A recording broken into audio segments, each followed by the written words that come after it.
Trust me, you and I are about to watch a guy spend 80 million accidental bank dollars on abandoned real estate. All because the bank denied my $8,000 loan 365 times. Then suddenly, my phone lights up with a crazy notification. $80 million dropped straight into my account. Sender, government infrastructure funds. Anyone with half a brain knows one rule about accidental money. Do not touch it. You touch it, you are going straight to prison. That fear is still racing through my head. When boom, something clicks. The debt evasion system awakens inside me. Every $10,000 I owe monthly equals exactly 1 point. And in this insane system, even cheap items change a person's entire life. My heart pounds. 8,000 monthly, 96,000 a year. A few years locked up means hundreds of thousands of system points. If I just hold this cash, it is a literal golden goose. And honestly, even if I hit prison and trade redeemed system tech to absolutely slash my sentence, walk out early, walk out an absolute legend. A few quick years inside, and I emerge completely maxed out. A tech empire is literally waiting. So, my brain starts spinning. How do I lock this down? How do I blow 80 million instantly? Wire transfers? Way too traceable. Normal spending? Too slow. Both get clawed back. Buying cars or mansions takes way too long. Still easily recoverable. And then it finally hits me. Abandoned properties. Those desperate developers are already drowning in massive debt. One step from total ruin. The second this money hits their hands, under 5 minutes, it completely vanishes. These guys have angry creditors lined up around the entire block. The bank trying to chase this cash through a ruined developer? Now pay attention, here is the absolute genius move. If this developer clears those debts, will they borrow fresh cash and finally finish the building? If they do, the project survives. It actually profits. And even if the guy runs, I have already earned my system points. Once those points are secured, I lose absolutely nothing. Worst case, prison, or repay it later. This is the 21st century. Just stall for 9 days, and all those points are mine. I instantly pull up nearby stalled developments, grab my phone, and ring the sales office. Hello? A super bright, crisp female voice quickly answers. I want to buy a unit. I am sorry, sir. Did you say? She sounds completely stunned. I genuinely believe your boss survives this. I want to buy multiple units. Actually, your prices must be insanely low right now, right? Go check with your boss. Yes, sir. One moment, sir. Please hold. She can barely believe it. Someone actually thinks they will go up in value. Is he joking? The only thing going up around here is total despair. Ray, the absolute boss of Ray's property group, looks completely and utterly baffled. For real? They actually want to buy multiple units and asked for current prices? Give me the number. I have seen plenty of suckers, but walking onto a sinking ship voluntarily? This guy is basically jumping straight onto a falling sword. Ray is suspicious, but very curious. Moments later, an unknown number calls. Hello? You are the one trying to buy a unit? Ray's voice is heavy with suspicion. That is me. I need the current clearance prices at Celesta Heights. Are you sure you are not scamming us? Fine, I'll be straight with you. The bank has a 300 million loan coming due. I have borrowed absolutely everything possible. I do not have enough to cover it. I already started talks to sell off the project. If you're a current buyer, do not panic about construction stopping. Yi Corporation is set to buy Celesta Heights. You will probably pay the new company an extra fee, but the building will actually get finished. Yunhai? My eyebrow shoots straight up. I heard the Kai family faction inside Yunhai had been eyeing local real estate for a while. You saw that coming, right? They are playing completely dirty. A wicked grin hits my face. This is the exact disaster Ray was sweating over. Worried? That doesn't even cover it. They set a dirty trap right under my feet. But seriously? What can I do? Ray curses under his breath, completely trapped. Look, even if you reached me directly, there is nothing I can do here. But I'll say this. Ray, always do business with pure integrity. Every project I have built has great reviews. Go ask around. This situation? My hands are totally tied. I have to accept it. Even if you hold a gun to me, I simply cannot produce the cash to finish that building right now. You're a buyer, right? Give it time. I remember every single buyer. 2 years. Whatever extra fee you pay I will personally pay it back. Decent guy, think quietly to myself. I actually have major money here. I'm totally serious about buying. This cash might actually save you. What good does buying 10 units do me? I will be real. It isn't just a money problem. Ray gives a broken, tired laugh. I have 80 million, I say calmly. What? Ray goes dead silent. 80 million? Are you serious? If you actually hold 80 million, I will sell you an entire building. 11 floors, 2 wings, 44 units, parking, and storage included. But I need to say this totally upfront. This is not just a money deal. This means making dangerous enemies. That is basically a clearance price. I let out a breath. So what do we think? The spot is remote, sure, but people paid 260,000. This is under 182,000. Stick with me here. Parking included means a 40% discount. Making enemies? Completely irrelevant. 2 questions. I stand up, pacing the room. Yongking Bank. Do you have someone there who can approve a massive transfer right now? Ray nods. That loan came from head office. They are desperate. Even at midnight, they will answer my call. Second question. If they try clawing this money back, can you defend it? Ray freezes for a long second. Brother, is this dirty cash? Does it matter to you if it is dirty? I shoot back. Ray hesitates. 80 million. Fine, I will handle it. When do we do this? Right now. Every single minute we wait brings more risk. I text Ray the address and hang up. 15 minutes pass. Then a knock. I open the door. Standing right there is a heavy-set guy. Behind him are bodyguards, clearly terrified of getting scammed. Smart move. I skip the chatter, handing Ray the card. Your play now, Ray. Ray honestly looks like a total mess. Rumpled clothes, totally unwashed hair. Leave it to me. He sits, verifies the massive balance, then grabs his phone. Victor. Hey, of course, I am thrilled. Listen, not the cash. Paying you back right now. Half an hour. I just need a tiny favor. A buddy of mine is sending a transfer. It is a massive amount. Can you authorize the large transfer limit? Thank you. Thank you so much. Drinks are on me. He hangs up, nods, and starts dialing again. Chang, the money I owe your company. I am sending it now, but you need to lend it back. Do not worry. Now pay attention here. I found an out. We will survive. Just relax. I just need the funds running straight through your company account. Repayment in, loan back out. Victor, do me this massive favor. Stop panicking. It is just moving money on paper. Excellent. Good. We will meet up soon. One frantic call after another. Then my phone vibrates. A message. Your temporary large transfer authorization is now active. Please complete your personal large transfer within 2 hours. This feature is available under the transfer section. Thank you for banking with us. Wishing you massive success in your business. Hand it over. Ray reaches out, grabbing my phone. He opens the banking app and types in his own account. Seconds later, his phone buzzes with the transfer confirmation. He hands mine back and grabs his own device. He moves the money incredibly fast.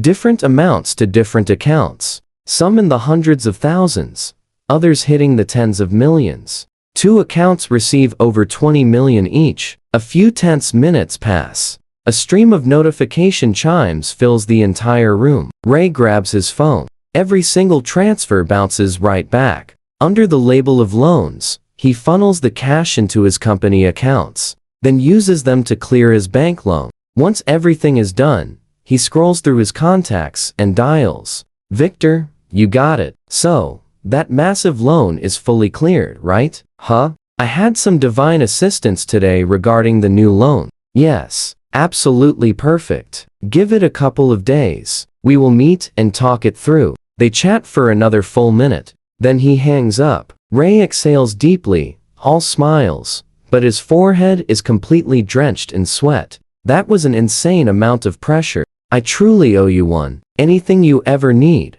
do not hesitate. Just say the word. He wipes his forehead, signaling the bodyguard for a document bag. Ray pulls out a heavy stack of contracts. Take a look. Sign if everything looks solid. The absolute best unit in Celesta Heights. Kept it off the market on purpose. I was waiting for prices to skyrocket. It is all yours now. Consider it a thank you. I do not read it carefully. I wouldn't even know what to look for. You and I know what really matters here. The points. Plus, if this contract is fake, the bank will absolutely destroy Ray anyway. My only job now is handling whatever the bank tries to claw back. I sign. We press our thumbprints. The seal is stamped. 1 copy each. The deal is officially done. By the way, that money of yours. Ray's curiosity is completely getting the better of him. Should I ask? Sure, why not? I say, calm as ever. Was it the bank for real? Ray clearly does not believe it. I open the message and show him. Ray's jaw drops. He gives a slow thumbs up. Brother, you are wild. You are genuinely absolutely wild. This is prison territory. No wonder you are not scared of making enemies. Prison? Not necessarily, I say with a knowing smirk. Once I spend the money, it is earned. The bank cannot call it theft. My money is gone. Now, it is your money the bank is after. Ray puts it together and his scalp genuinely crawls. Especially because he is the one who activated that large transfer limit. Oh no, this is extremely bad. He assumed it was embezzled government funds or maybe offshore money. The kind you could tie up in lawsuits forever. But this is the bank's own money. A local bank, no less. This is going to completely explode. Regret hits him hard. Victor at head office? No way he walks away clean either. Everyone is done. Any chance of getting new loans to finish the building? Gone. Look at the bright side. I say, you are in the water. Victor is in the water. The government funds have completely vanished. So what do you and I take from this? The bank desperately needs that cash back. But you don't have it. Their only move now? Give you a new loan to finish the building. Stick with me here. Only finished buildings. Bring cash. Everyone wins. Everyone makes it out. That abandoned project vanishes. You walk away. And if Yai Corporation tries attacking again, they will seriously hesitate. Why? Because you have the bank, the city government, and furious property buyers entirely backing you up right now. Perfect shield. It is the perfect play. Everyone stabilizes. Once construction ends, my unit value skyrockets instantly. The bank doesn't just recover their funds from this. They walk away making an absolutely massive profit. Why would they refuse? Even if they hesitate, someone else will happily trade $80 million just for one single year of patience. Guaranteed. I avoid going to prison, and everyone gets a future. Riding back in his Mercedes, Ray sits quietly in the back seat, analyzing everything. But the more he actually processes the situation, the more unsettled his mind becomes. Absolutely unbelievable, he mutters quietly. This kid used a simple bank error to completely snatch pure gold from a burning building. Is that kid really so impressive? His bodyguard asks. Way more than you think, Ray replies. Keep today's business completely quiet. Understood? Yes, boss. Pay close attention now. In a quiet courtyard, home, Lily goes from pure confidence to absolute panic in under 60 seconds. What happened? Why rush out? Can it not wait until after dinner? A middle-aged man, wearing an apron, asks gently, bringing out 2 warm dishes. He gives her a look. I'm usually too busy to spend time with you. I came home early, cooked a nice meal, and you just run off. Lily turns completely pale, visibly shaking. I really messed up today. I sent a transfer to the wrong account. 80 million. Owen furrows his brow slightly. Then he just nods, remaining completely calm. Learn from it. Money never just vanishes into thin air. Track it down, get it back. No need to panic. If they write you up, just accept the lesson. If you get fired, find another job. It is definitely not the world ending. Do not rush. Rushing fixes absolutely nothing. Think first. Yes, I know. You literally lecture me every single day. I am leaving. Lily rolls her eyes, frantically throws on her shoes, grabs the keys, and bolts. Then my phone buzzes. Unknown caller. I tap the speaker. Hello? A soft, urgent voice comes through, sounding young and completely terrified. I am Ethan, I reply. Hello, Mr. Ethan. I'm so sorry to bother you. 2 hours ago, I transferred money to the wrong account. I checked, and the funds are already gone. Could you please tell me what you used it for? She sounds incredibly anxious, yet surprisingly polite. A sharp twinge of guilt hits me. This poor girl is probably getting fired. I bought abandoned development units. Celesta Heights, I explain calmly. The developer lacked funds to finish construction, so I just used that 80 million to buy out the entire block. Now, they have funds to finish construction. Do not worry. Once construction finishes, I will sell everything and return every single cent. The girl suddenly goes completely silent. Close to tears, she whispers, please do not joke. You bought a stalled project. What if it never finishes? If it fails? Isn't that what your bank is there for? You and I both love a good bluff. Here, your bank already dropped 80 million. Throw in more. Be the bag holder. Once finished, you still profit. She completely sputters in panic. We are a bank, not some property developer. Suddenly, background voices and loud shuffling erupt. The phone switches hands. Hello, I'm Norm, Yonk branch director. I'm warning you, that money was an error. Keeping it is absolutely a criminal offense. You will face prison. Then come, arrest me, I reply flatly. I know exactly what I am doing. I am at Wong Lane, Culture Street, Building 6, Floor 6, West Unit.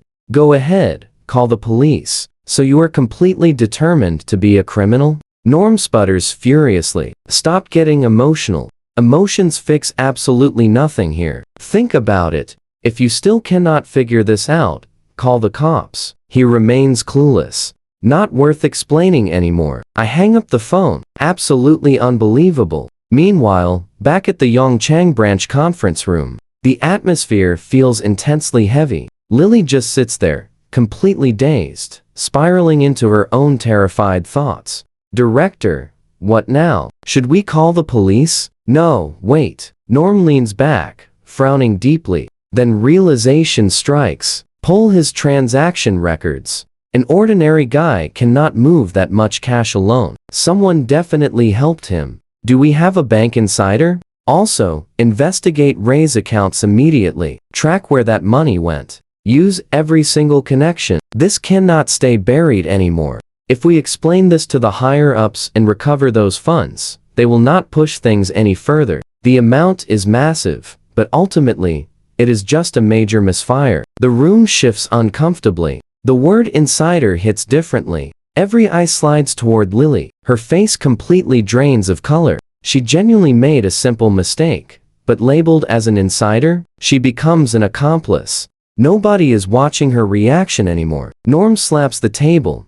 Let's get right to work. The records arrive fast. Norm stares in disbelief, everyone mirroring him. So what do you and I make of this cliffhanger? Stick with me. This cash vanished in 20 flat minutes. Director Ray moved fast. His account sent funds to 8 different corporate accounts in under 1 minute of getting them. 2 of them are massive firms. One in the capital, one right here in Yongchong. We called them up. Just simple debt repayment. Director, we checked Ray and his company accounts. All 8 of those firms bounced the cash right back to his company within minutes. Labeled as loans. Exactly 80 million. But it gets wilder. Within 3 minutes of receiving those funds, Director Ray used his account. He wired everything to the head office as loan repayment. The loan was under Deputy Victor. We finally found it, Director. Head office confirmed that a colleague there actually activated the massive transfer authorization on your very own account. At Deputy Victor's personal request. The room falls silent. Victor is the insider. Pure shock everywhere. Norm sits absolutely frozen. The guilty mole outranks him. He grabs his phone and sprints. Victor was his mentor, the guy who rose from this exact branch. If Victor falls down, Norm is going straight down with him. Victor, you are in deep trouble. I am not exaggerating. This is bad. 80 million. You authorized that transfer. All right. I will call you back. Norm hangs up, collapsing into his chair. His head is spinning. Pay attention now. A simple wrong transfer, and suddenly half the city is tangled up. We are heading into total chaos. Meanwhile, Yongchong is the capital of Dongjiang province. Both the head office and local branch are headquartered right here. At the head office, Victor dials the phone in a rage, barely stopping a massive stroke. What the hell are you pulling? You want me running dirty money through official channels? Are you completely out of your mind? Ray's voice comes back, smooth as ice. Am I the crazy one here, Victor? This was my only play. You think I'm crazy? Victor goes silent. A genuine, splitting headache. He is dealing with a guy with nothing left to lose. This has absolutely nothing to do with me. The guy who rejected your loans and pushed for repayment is Deputy Joe, not me. I do not care who did what. We are all in the hole now. We survive together or sink together. Survive together? Are you totally serious? Victor cedes over this single fact. The moment it goes public, I am finished. Do you understand that? No, there is still a way out. Ray lays the whole plan out again, step by step. So, do you get it now? You are already drowning. You have no choice. Think about it this way. Once that building finishes, it is worth 150 million. Keep it in the bank. You are a hero. Put it in private hands. 70 million profit in 1 year. Your call. If this transition goes smoothly, I am fine. You are fine. The Yongchong branch is fine. Everyone walks away clean with a future. Selling an entire building for 80 million. Ray isn't thrilled about it, but he has zero choice here. You and I know Yunhai Corporation is terrifying. No one wants an enemy like them. Right now, just surviving is an absolute win. Without this crazy twist, his fate was totally sealed. Victor goes completely quiet. Before all this happened, he never would have gotten involved. The profit is tempting, but touching it means crossing Yunhai Corporation, a massive pillar of Yongchong's economy. Now, his only move is making noise, pulling in much bigger players. He has no choice but to save himself, even if it costs him. Would that kid just hand over the contract? That is 70 million in profit. You cannot keep all of it. Hearing that, Ray knows. Victor finally caved. Look, nobody is going to prison now. Without your strong push, none of this sweet profit exists. There is room to negotiate. Take a smaller cut or ask what he wants. Everything is on the table here, especially since Yunhai is involved. Victor's face instantly falls again. You know exactly what Yunhai Corporation's position in this province is, right? They barely lifted a finger, and you almost went under. I cannot carry that insane level of pressure. I need enough profit to make dragging people in totally worth it. Then hold it up, or go down together, because the only other option is complete ruin. Ray says, completely calmly, this is the only real shot. The stage is already set for me. If I don't swing, I'm letting some young kid laugh at me. Sorry, Victor.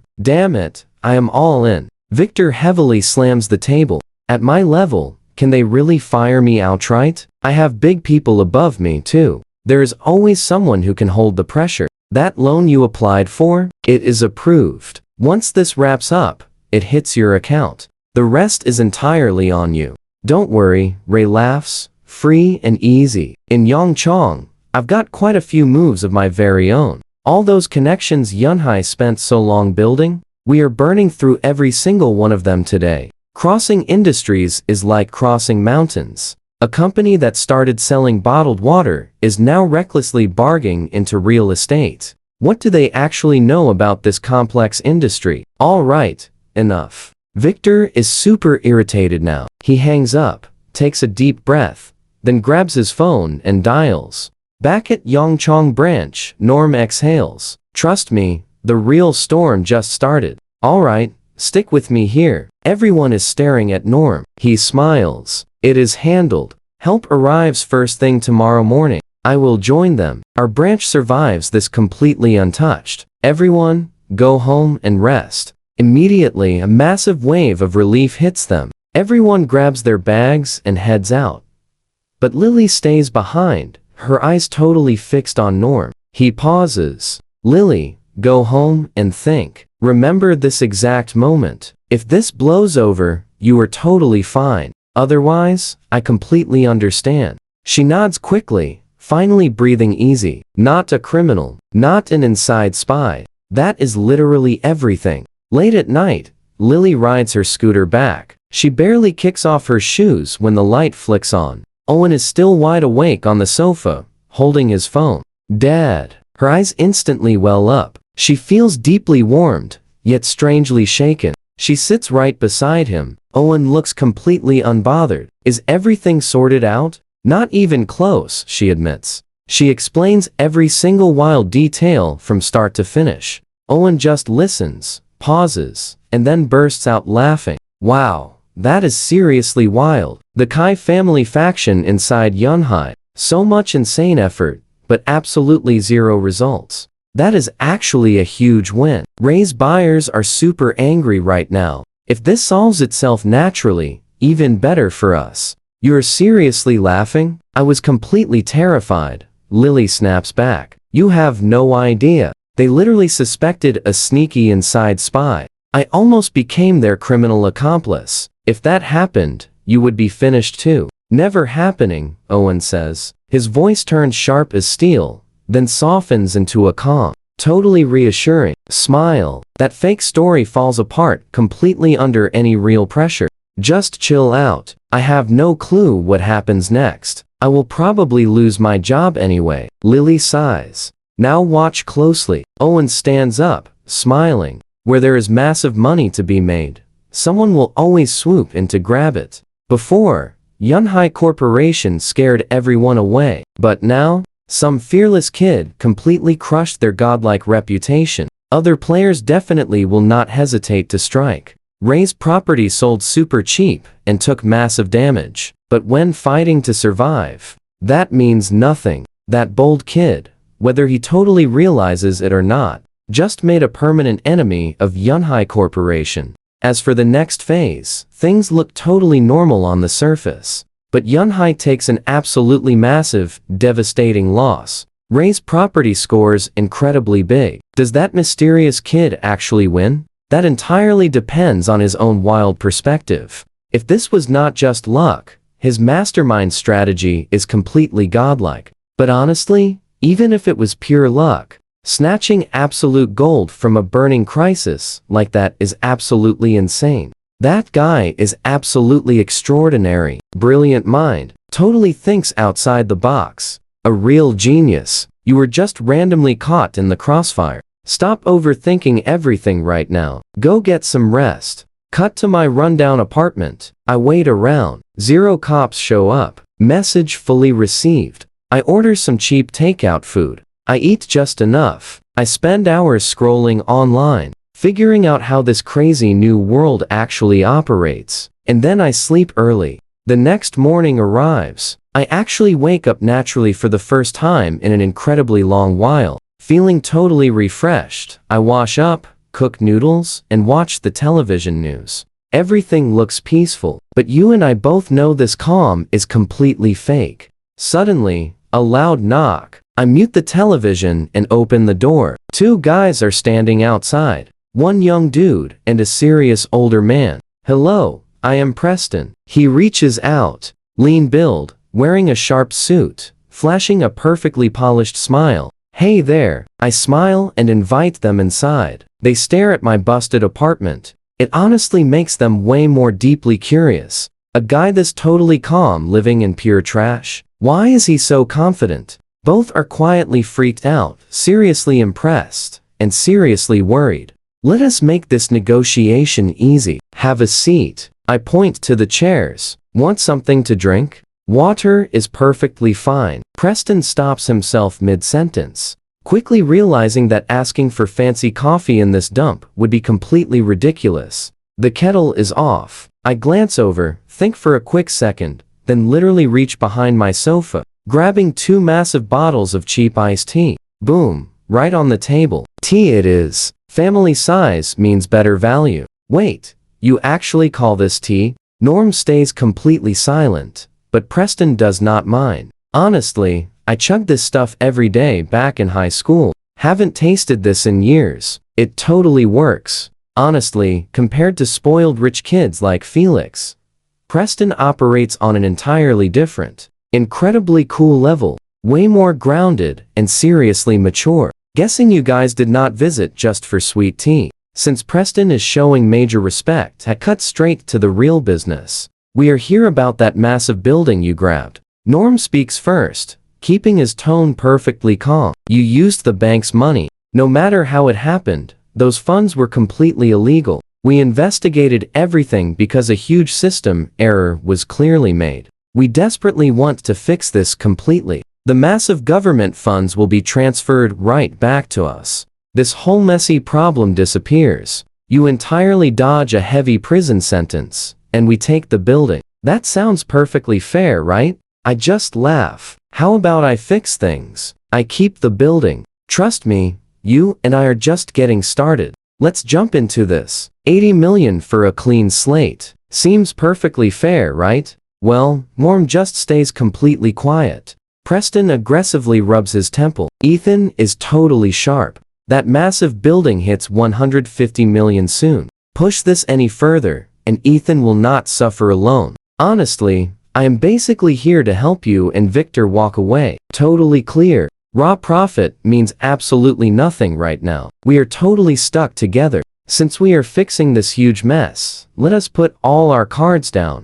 He slowly turns toward me. This involves Yunhai Corporation. The Yonk branch and Victor cannot survive that insane pressure, refuse to back away, and everything absolutely goes up in flames. Yonking branch fails completely. Victor loses his high rank. You get locked up. Ray gets no loans. That huge building stays empty. Yunhai absolutely wins regardless. Only my grandfather can handle this pressure. But bailing out Victor and Norm definitely costs us a heavy price. Tell me your terms now. If they stay reasonable, I make the call. Now we are talking. I flash a grin at Norm. Honestly, I care zero about that building, but massive debt really catches my full attention. Here is my bold offer. Lend me 80 million. Take the building. Now watch closely. When it sells for 150 million next year, I repay the full 80 million plus interest. Zero conditions attached. You walk away holding pure profit. Impossible. Preston firmly shakes his head. I want to trust you, but honestly, you lack any real business experience. Hand you 80 million, and I bet 80,000 never comes back. Just listen to my counteroffer. 10 million. I give you 10 million cash, and you hand over that building. Whatever happens next is completely off your hands. 10 million in absolute pure profit. How does that sound to you? One super lucky break. Grabbing pure gold from a collapsing building. Taking 10 million out of literal thin air. A huge victory. Honestly, for me, that massive money feels totally secondary. The crazy story alone, I could brag about this win forever. 10 million bucks. I seriously stopped to think. That is huge money, but it is earned income, not heavy debt. No debt means no points. Without points, no legendary tech redemption. Without redeeming sweet tech, what is 10 million actually worth? Starting a tough business with just raw cash? Now, that sounds incredibly foolish. I would definitely lose every single cent. I know my limits. I win through an epic dimensional beatdown. That is exactly how I get rich. Grinding fair fights guarantees total failure. Playing complex mind games in the corporate business world. I am way too green. Scamming folks brings terrible guilt and ruined futures. Why dirty my hands when a brilliant path stands right here? We hit a tense standoff. Neither side feels remotely happy about what the other side is pushing. Suddenly, Norm actually speaks up. I have an idea. What idea? Both Preston and I quickly turn our heads to stare. You secure the building. He points straight at Preston. He points to me next. You take 10 million. We both look totally lost. Norm quickly starts explaining. Here is the vital part. Ethan, you must grab some kind of wild asset. Are you following me here? Grab a flashy, hard to value asset, use it as solid collateral, and secure a huge loan directly from our bank. My eyebrow shoots up high. It sounds super reasonable on paper, but executing this plan is incredibly tough. I know, Norm nods deeply. Personally, I would never approve this sketchy loan. But Victor outranks me, and Preston's powerful grandfather outranks him. With their massive backing, this actually works. As long as we keep things quiet, nobody can ever find any fault here. But here is one critical flaw. Preston cuts in, staring directly at me. His serious tone screams absolute warning. The exact moment you sign, you instantly owe 80 million. A crazy deal structured like this packs incredibly high interest rates. If you can actually generate massive returns, great. But if you just plan to run normal businesses, you better think carefully. Your basic profits might never cover that interest. Do not mess up, or you will definitely get locked away forever. I feel totally confident. I nod slowly. One more important thing, Norm adds. Given this massive loan and your crazy situation, I need solid guarantees. So whatever crazy stunt you pull, the person handling all your books must absolutely be one of our guys. To guarantee your complete safety, our bank provides 2 elite bodyguards. We will totally cover their heavy salaries too. And the absolute most important rule here, if your business tanks, we can instantly demand full repayment at any given moment. I stare at Norm with serious newfound respect. His guy controls the books, meaning no reckless spending. Every single dollar requires strict justification. Those bodyguards belong to him too. Sent just to protect me? Yeah, right. They just make sure I never run. This remains the only legit setup to hand you 80 million bucks. Norm mutters with a totally exhausted smile. Do not give me that glare. If you vanish with 0 results, my entire life is completely ruined.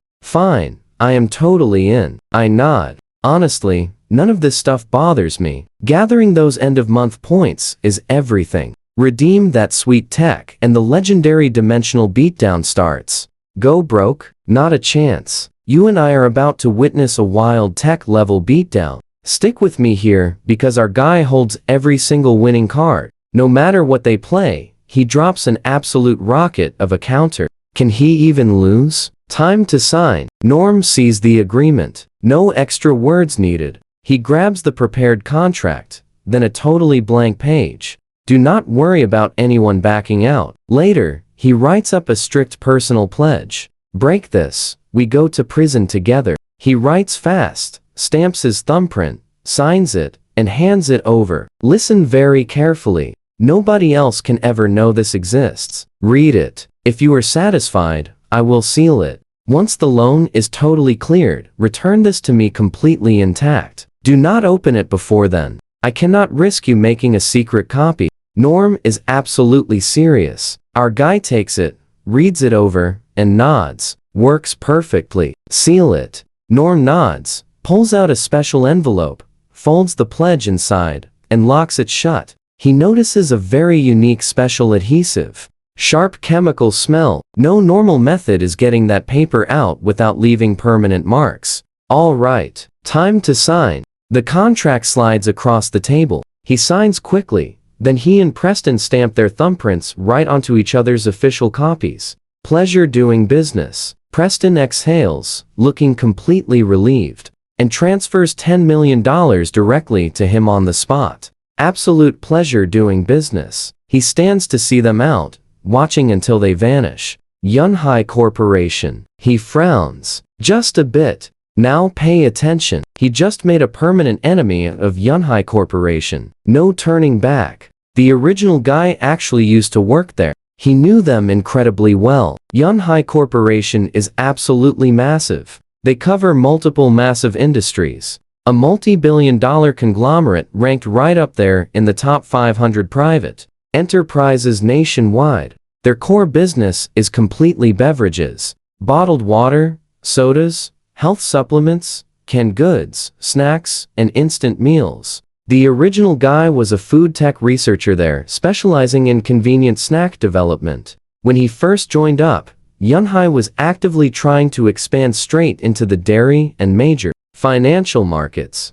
It ended in an absolute wipeout. Their total market value got chopped almost in half. They have only just now recovered. The huge push into real estate was clearly driven by the Kai family faction. Housing prices were climbing so incredibly fast recently that the government started paying close attention, cracking down hard to cool the entire market. Real estate is practically a totally dying industry right now. Jumping in now? Either they lost their minds or they want to cash in on the last wave. Considering the internal power struggle inside Yunhai, he is entirely sure it is the latter, but since he made them an enemy for life, he cannot just sit back and wait for incoming trouble. Waiting is not his style. He moves first. His eyes drift to the cheapest system items. Water quality enhancement tech, 5,000 points. Review. Honestly, just grab the genetic enhancement serum instead.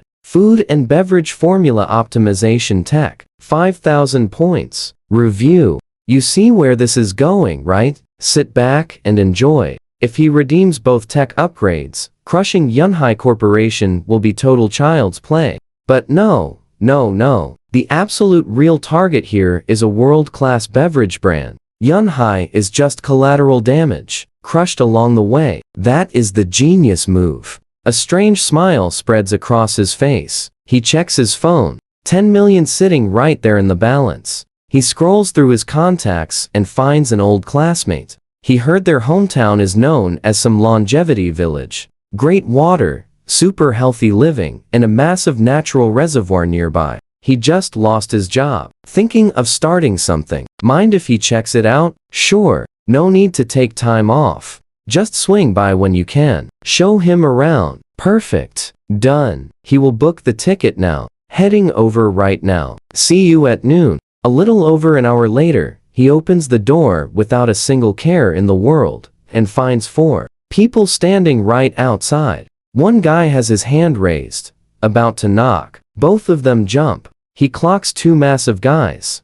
steps back instinctively, then spots Norm right behind them. Director Norm, what is going on here? He exhales. Norm jumps too, ready to speak, but notices the bag on his back. His eyes narrow. Where are you going? He has every reason to be super suspicious. Right now, the absolute biggest loser in all this madness, aside from Yunhai Corporation, is definitely him. He wanted to totally impress Preston, so he volunteered to handle the follow-up. He even wrote out that strict personal pledge. In that moment, all he wanted was to look really good in front of Preston. But the more he thought about it on the way home, the more terrified he got. He handed over enough evidence to bury himself for life. Was it worth it? He scrambled to pull favors and tracked down 2 strong ex-military guys. He personally selected a suitable accountant and rushed straight here, just in case. And now, he caught our guy looking ready to bolt. Do you not want that?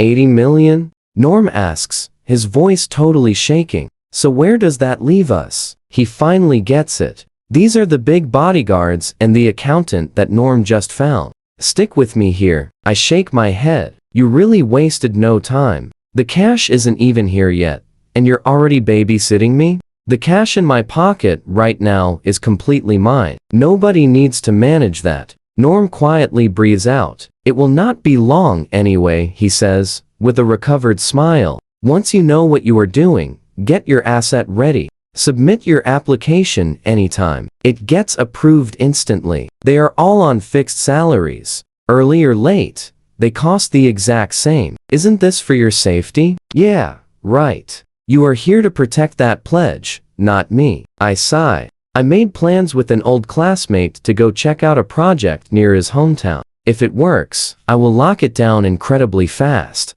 I'm not running anywhere. Stop worrying. I'm way more anxious than you. Just take them with you. You will definitely be much safer. Someone to handle things. And any heavy lifting or dirty work, just hand it directly to her. He points to the 4th person beside him, a young woman. I look up. She has a youthful, slightly round face, dressed in sharp business attire. Fresh and bright. Genuinely beautiful. The kind of face that gets even more attractive the longer you look. A real stunner. Heavy lifting and dirty work? Norm, you seriously getting back at me right now? I'm absolutely baffled. The girl raises her head too. Her large eyes are filled with pure curiosity and barely concealed fury. Now watch this. Hello, I am Lily. I'll be your secretary, financial manager, and personal handler. Director's orders. 1 rule. Never leave your side. I hope that is acceptable. That soft voice again.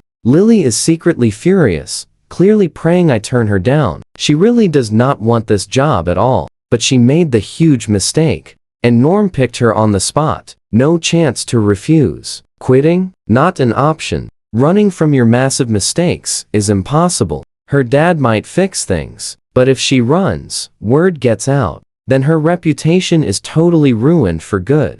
How could she ever face her friends or family again? Years of being totally laughed at. That girl worked at a bank, lost 80 million, then just quit and bolted. Just imagining it makes her skin crawl. Take a deep breath. Lily stares at me, blinking, realizing she is actually pretty curious. She only made a simple transfer error, but this guy pulled off something so extraordinary that even her notoriously strict father called him a true rare talent. Being this young, is his mind really that incredibly sharp? And where does his nerve originate? Could it be there are actually people out there who throw themselves head first at any given opportunity? No hesitation, absolutely zero second guessing. He does not waver or overthink. Why is he so decisive when one single wrong step means losing everything? While she is still thinking, she catches that unmistakably familiar voice. Then it clicks. You are the guy with the wrong transfer, right?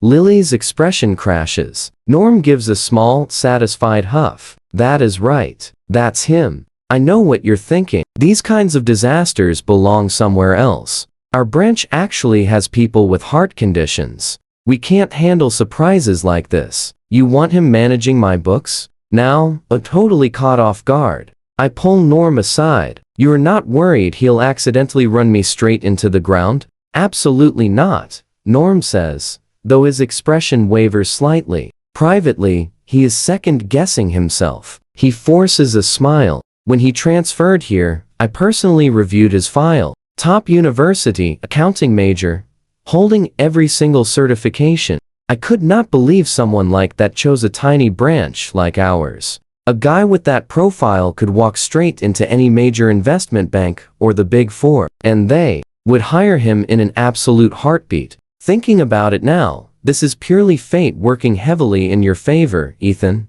You're the strategist. He's the enforcer. A perfect pair. Deep down, Norm thinks, no wonder a guy with that insane resume joined our tiny branch. The academics check out perfectly, but the actual person, much less so. Maybe he should swap him out, but they are here now. Even with some minor mistakes, things will probably stay completely manageable. And Ethan, being a crafty operator, will absolutely find a way to handle things. Fully convinced, Norm drops all the pleasantries. Ethan, here is the deal. Whatever you decide to do, take these 3 with you. Let me introduce them. This is Marcus. This is Stone. Both discharged from service this year. Very solid guys. Your safety is totally guaranteed. Translation: absolutely no running away. Got it. I deadpan. Fine. Just a few more mouths to feed. A few extra tickets to buy, extra beds. Come along then. All right, I will head back now. Preston and Ray should be wrapping up their meeting right about now. I should go see them off. Norm waves and just slips away. That totally catches me off guard. Preston is playing both sides. No wonder he handed over 10 million so easily. He is probably collecting a sizable cut from Ray as well. Then again, crossing Yun High Corporation for a profit of just a few million. Makes you think, right? Not worth it. Unless there is more. He claimed it was to help his people. Stick with me. Ray surviving totally depended on Preston handling the massive pressure and sacrificing future earnings. Let us go. We shift to Yongchang. Inside the Jingjiang District Business Hub, the massive Yunhai Tower stands incredibly tall. Unlike random factories scattered across Dongjiang Province, this towering headquarters controls all their sales, distribution, network, logistics, and finance. The legendary founder of Yunhai Corporation was actually Xiun Hai. Originally, this massive corporation totally belonged to the Qi family, a genuine corporate dynasty. But a few years ago, Xiun Hai passed away and his eldest son took total control. Hugely ambitious, he poured massive resources into building Yunhai Tower. He brought in outside capital, aiming to dominate finance, livestock, and completely new modern industries. But he failed absolutely miserably. In just 2 or 3 years, Yunhai suffered massive defeats across multiple sectors. The corporate assets dropped by almost 50%. Through public listings, equity restructuring, and major outside investments, Yunhai finally stabilized. But today, Yunhai Corporation is completely out of the Qi family control. The Qi family basically acts as figureheads, now holding under 15%. The remaining equity sits completely distributed among various outside corporate investors. Rex, the eldest Qi, is strictly chairman in name. In reality, they benched him long ago. Today, true power at Yunhai belongs to CEO Kane. Currently in his mid-40s and absolute prime, he previously dominated as a senior executive across several major global corporations. His insane track record made an investor coalition instantly recruit him as president. Sharp, driven, totally meticulous, and packed with energy. He is highly capable, possessing outstanding vision and massive big-picture awareness. That was the absolute consensus across every top headhunting firm. After joining Yunhai, using heavy investor backing, he finished a massive internal restructuring in exactly 2 months. He executed sweeping layoffs, completely streamlined the core team, and fully utilized this entire process to aggressively consolidate his absolute control over the board. Now watch closely. This guy is truly terrifying. Having investor trust and total employee support, Kane holds absolute authority inside Yunhai Corporation today, almost exactly like the Qi family once did. Right at this very moment, an intense meeting begins. The massive screen plays through the entire crazy sequence of events, dropping text and images, laying out the full picture for everyone inside. A woman wearing a sharp blazer speaks, her voice incredibly cool and flat. That is exactly how it happened. I never agreed with our massive corporation entering a totally dying industry like real estate. But since it actually happened, we absolutely cannot let the Yunhai Corporation reputation get stomped right into the ground. That totally ruins our investor ratings. I expect the Qi family and everyone present to find a real solution. Vivian, you talk entirely too much. Felix suddenly interrupts, his face turning incredibly dark. Do I? Her expression stays exactly the same, ice cold. If you lack the ability, do not act. The more you do, the more you humiliate yourself. And what exactly does that mean? Felix absolutely erupts, violently shoving back his chair from the main table. Kane raises one hand. Enough. Sit down now. I need real solutions, not pointless arguments. Felix, sit. From the second seat, Rex, the current chairman, throws his weight around. The executives below finally breathe slightly easier. You feel that crushing tension? Our head office contact just sent word. Serious pressure is coming straight from above. Deputy Joe claims his hands are tied. Someone speaks. Based on our deep investigation, the guy applying pressure was Dongjiang Province Chief Financial and Economic Official. What about our major investors? Is there any room to intervene here? Rex looks straight at Kane. Not anymore. Some things go way beyond profit. There are much deeper layers. All I can really say is one single thing led to another. Kane just shakes his head. Are we seriously just letting this go? Felix totally refuses to accept it, especially seeing that very familiar face on the presentation screen. He starts grinding his teeth. Is this crazy? Payback because of some woman? This goes way too far. From this moment, the Qi family grip on Yunhai Corporation slips down yet another devastating level. That woman, this entire mess is all your fault. He just wants to make her pay. Then what other option do we have besides just accepting it? This place always runs on relationships and unspoken rules.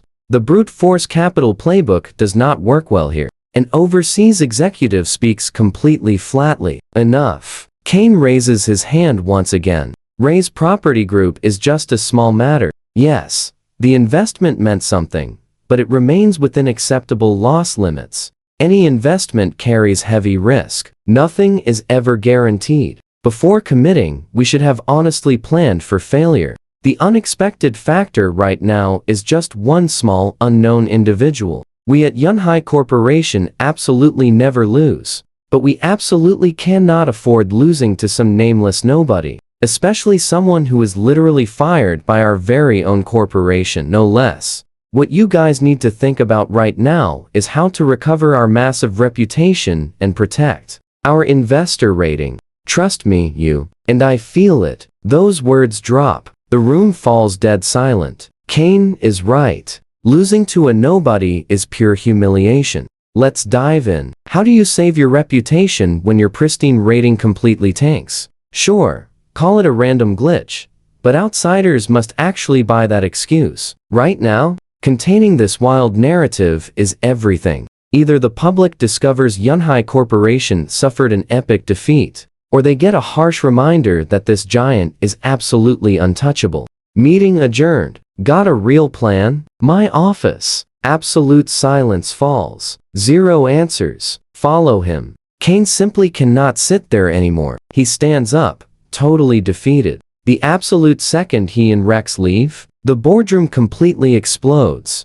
Suits are aggressively shouting over each other. Pure chaos. Because honestly, that guy is basically an untouchable god. We just fired him. He's supposedly sick. We can't even attack him. Exactly. There's absolutely nothing left to grab onto. Zero angles to strike. Should we leak the real truth behind this? Are you crazy? Keep that dangerous talk inside this very room. Consider how many big players are tangled up. The higher-ups must remain totally spotless. Pushing that agenda is pure foolishness. You'd be instantly crushed. Exactly. Right now, absolutely nothing in this wild drama ruins anyone on top. Technically, nobody broke the rules. But if this leaks, we become the biggest joke ever. Totally outplayed by the kid we fired. So, one classic trick remains. Hype him up. Yes. Paint him as an absolute legend. Suddenly, losing isn't embarrassing. How?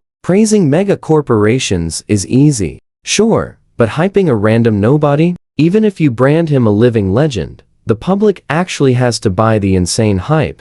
Yeah, it's a massive stretch. And honestly, when I sit down and look back at the flawless moves this fired kid pulled off, it is genuinely, unbelievably mind-blowing. Watch closely now. The sheer genius of that presentation finally hits everybody hard. I was just sitting there, totally stunned. My brain is spinning. Who actually approved firing a once-in-a-lifetime prodigy like that guy? Next level brilliance. Truly unreal. Meanwhile, Kane dramatically collapses into his leather chair, grabs some hot tea, and aggressively rubs his aching, stressed temples. What an absolute nightmare. Every single plan those managers suggested, Kane had already considered them. But honestly, every single option was either totally impossible or would just make this disaster much worse. In the corporate world, the hype tactic is legendary. When titans clash, the loser frequently heaps massive praise right onto the ultimate victor.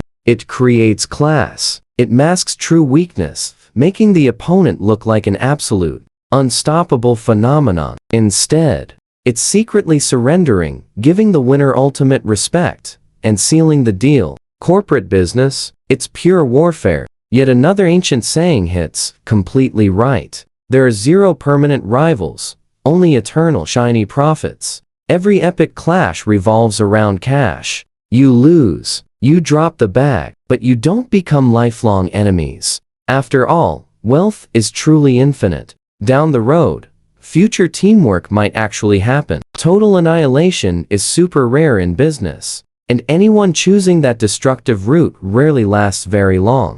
Director, perhaps. His loyal secretary smoothly steps forward, whispering softly. The ambitious manager of the snack division claims he has a perfect fix. He's waiting outside. Kane glances up, genuinely surprised. Wait, that's the exact department that fired him, isn't it? Kane pauses. Bring him in. I absolutely need to hear this. Moments later, the secretary escorts a confident young man inside. Perfect posture, incredibly sharp suit, radiating pure confidence. He totally looks like a guy who's already won. The craziest detail? He isn't from the main Kai family. So young, holding executive power, without royal blood. I know what you're thinking. Could this massive corporation actually hide some genuine, unrecognized talent inside? They let a legendary mastermind just walk away, while another brilliant manager sat right here, completely ignored. Kane seriously ponders this,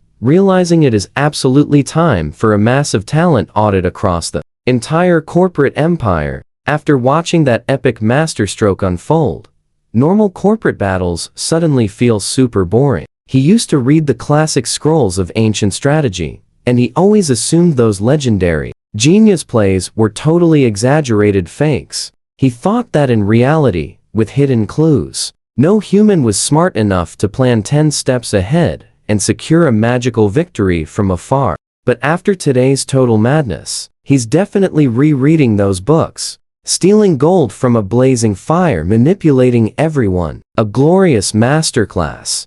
Director. The bright manager steps forward, practically glowing with confidence. Kane leans in. I hear you have a genius solution. Spill it. Whether it actually works or totally flops, you won't be punished for trying today. Kane drops his massive guard, effortlessly playing the noble boss from a trendy drama. Thank you so much, Director. The guy beams with pure joy, then starts with a bow. I am terribly sorry, Director. I managed the tech team. The termination? You approved his firing, but I originally flagged him. The guy was completely exhausting himself. I was absolutely terrified our company might face a huge legal nightmare. After this disaster exploded, I felt incredibly guilty. I truly failed our mighty corporation. So what do you and I learn today? Even with perfect precautions, you simply cannot stop a mastermind from dealing massive corporate damage. Stick with me, we are about to watch some absolute corporate chaos unfold.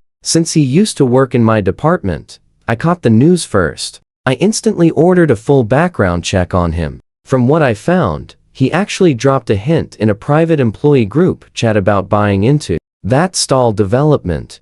Almost nobody knew our secret plan for Ray's property. Somebody definitely leaked the intel. We could try arresting him and the leaker for stealing trade secrets. No good. Kane just shakes his head, looking completely let down. Way too many people knew the details. Honestly, this was just the chief family throwing their weight around to bully Ray's property. Trade secrets do not apply here. That charge is useless. The young guy's eyes dart around. I have been watching him closely. He is heading to Moon Lake in Wei County right now. The guy is already sick. What if someone just pushed him? Hold on a second. Kane feels a freezing chill. He went somewhere else? You knew that?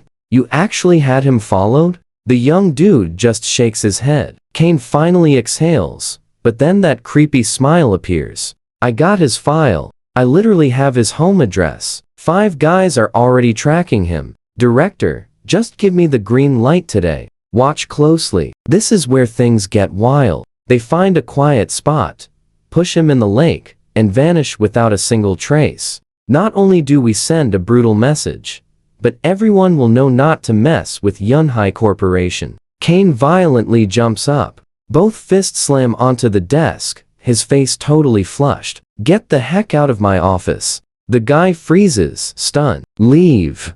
Kane screams again. The young guy panics, stumbles over his own feet, and sprints out. The secretary runs in. Find out exactly who hired this idiot. Who is his boss? Who works for him? Is he with the Key family? Is it the Key family? Gosh darn it. Fire them all right now. Kane is furious. The secretary instantly spins and bolts. Director Kane stops for a second, panting heavily. Still raging, he storms around his office. He grabs his water glass to drink, but instead violently smashes it onto the floor. What the heck is wrong with them? People always warned me the Rex family played dirty, but this is insane. I am a professional, And they want me doing shady bribes? They literally want to drag me down with them. The more Kane thinks about it, the more furious and terrified he gets.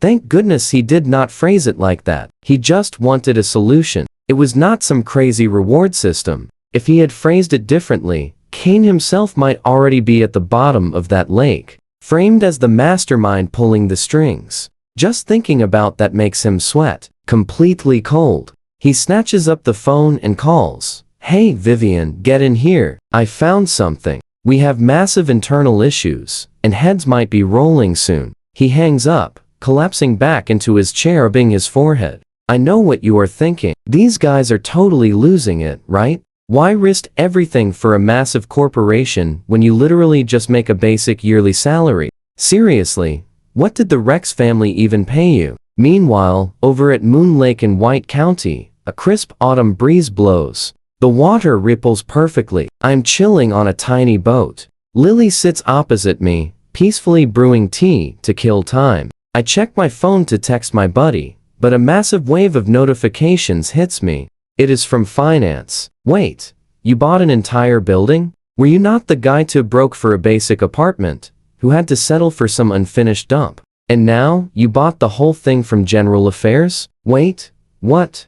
No way. Is this actually real? He got rich right after quitting? Did you just decide working was boring and go home to claim some massive billionaire inheritance? Human Resources confirms it is real. I checked the private files. Name matches. Photo matches perfectly. It is definitely him. Tech department says a whole building from quality control. Oh my gosh. Young Master Ethan. Is he that ridiculously loaded? Why did he ever borrow cash? Probably just to see what being broke feels like. I totally called it. Some people are just built different. Some folks are born rich, others just fake it. Turns out this guy actually owns the whole darn stable. Another tech guy chimes in. He tried borrowing money from me last time too. I rejected him. Massive mistake. I really should have clung to him when I had the golden opportunity. Besides the group chat, my private messages are exploding. Finance department is begging me. Please, do not tell a soul I leaked this.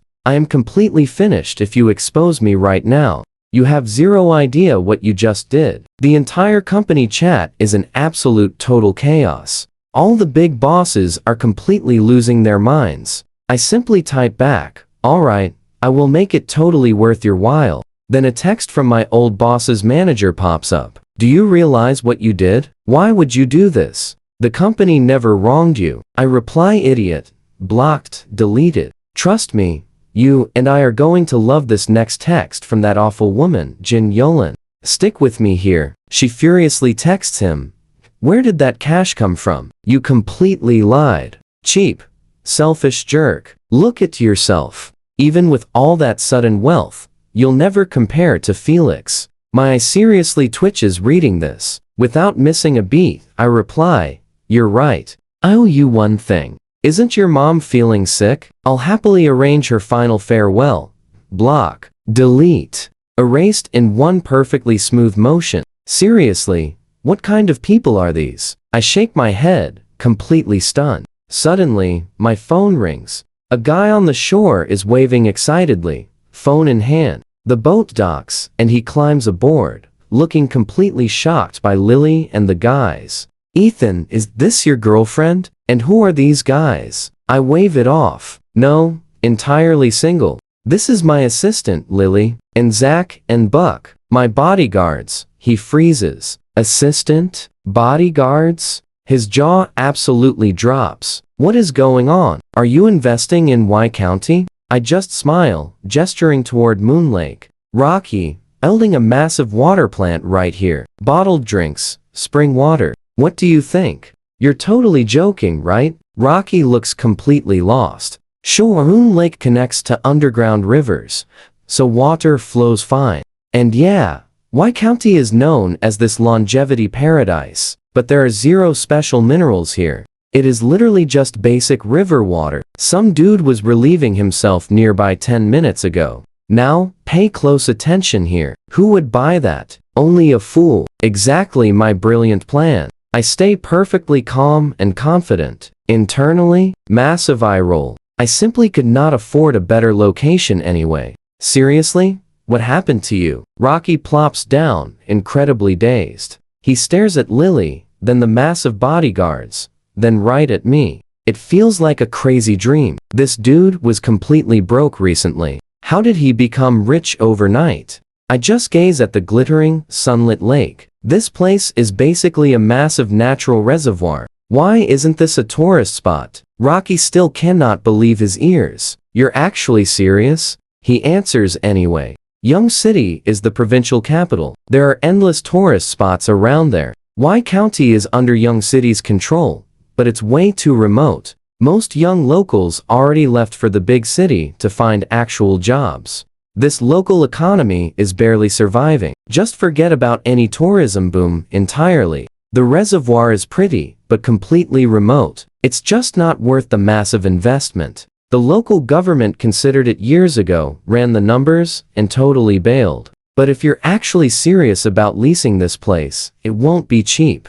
Rocky actually works inside the government system. Y County is home. He passed the civil service exam here. He knows everything. How much? I confidently ask. Hard to say. Rocky frowns, thinking it over. The reservoir isn't huge, but it's not small. Since it connects to underground rivers, you absolutely cannot farm fish here. Years ago, someone tried leasing it, but their experts made them walk away. The county asked for roughly $20 million for a 30-year lease back then. At this point, Rocky snaps. Ethan, stop messing around. Where are you getting $20 million? Even if you're rich now, do not throw money away. Listen, let's just grab food, then head back to Young City. I know what you're thinking, but I just confidently laugh. I wouldn't do this without absolute certainty. Think about my job. You never start a business without a super solid foundation. Rocky hesitates. Food and beverage development? Then it finally hits him. Cloud Group.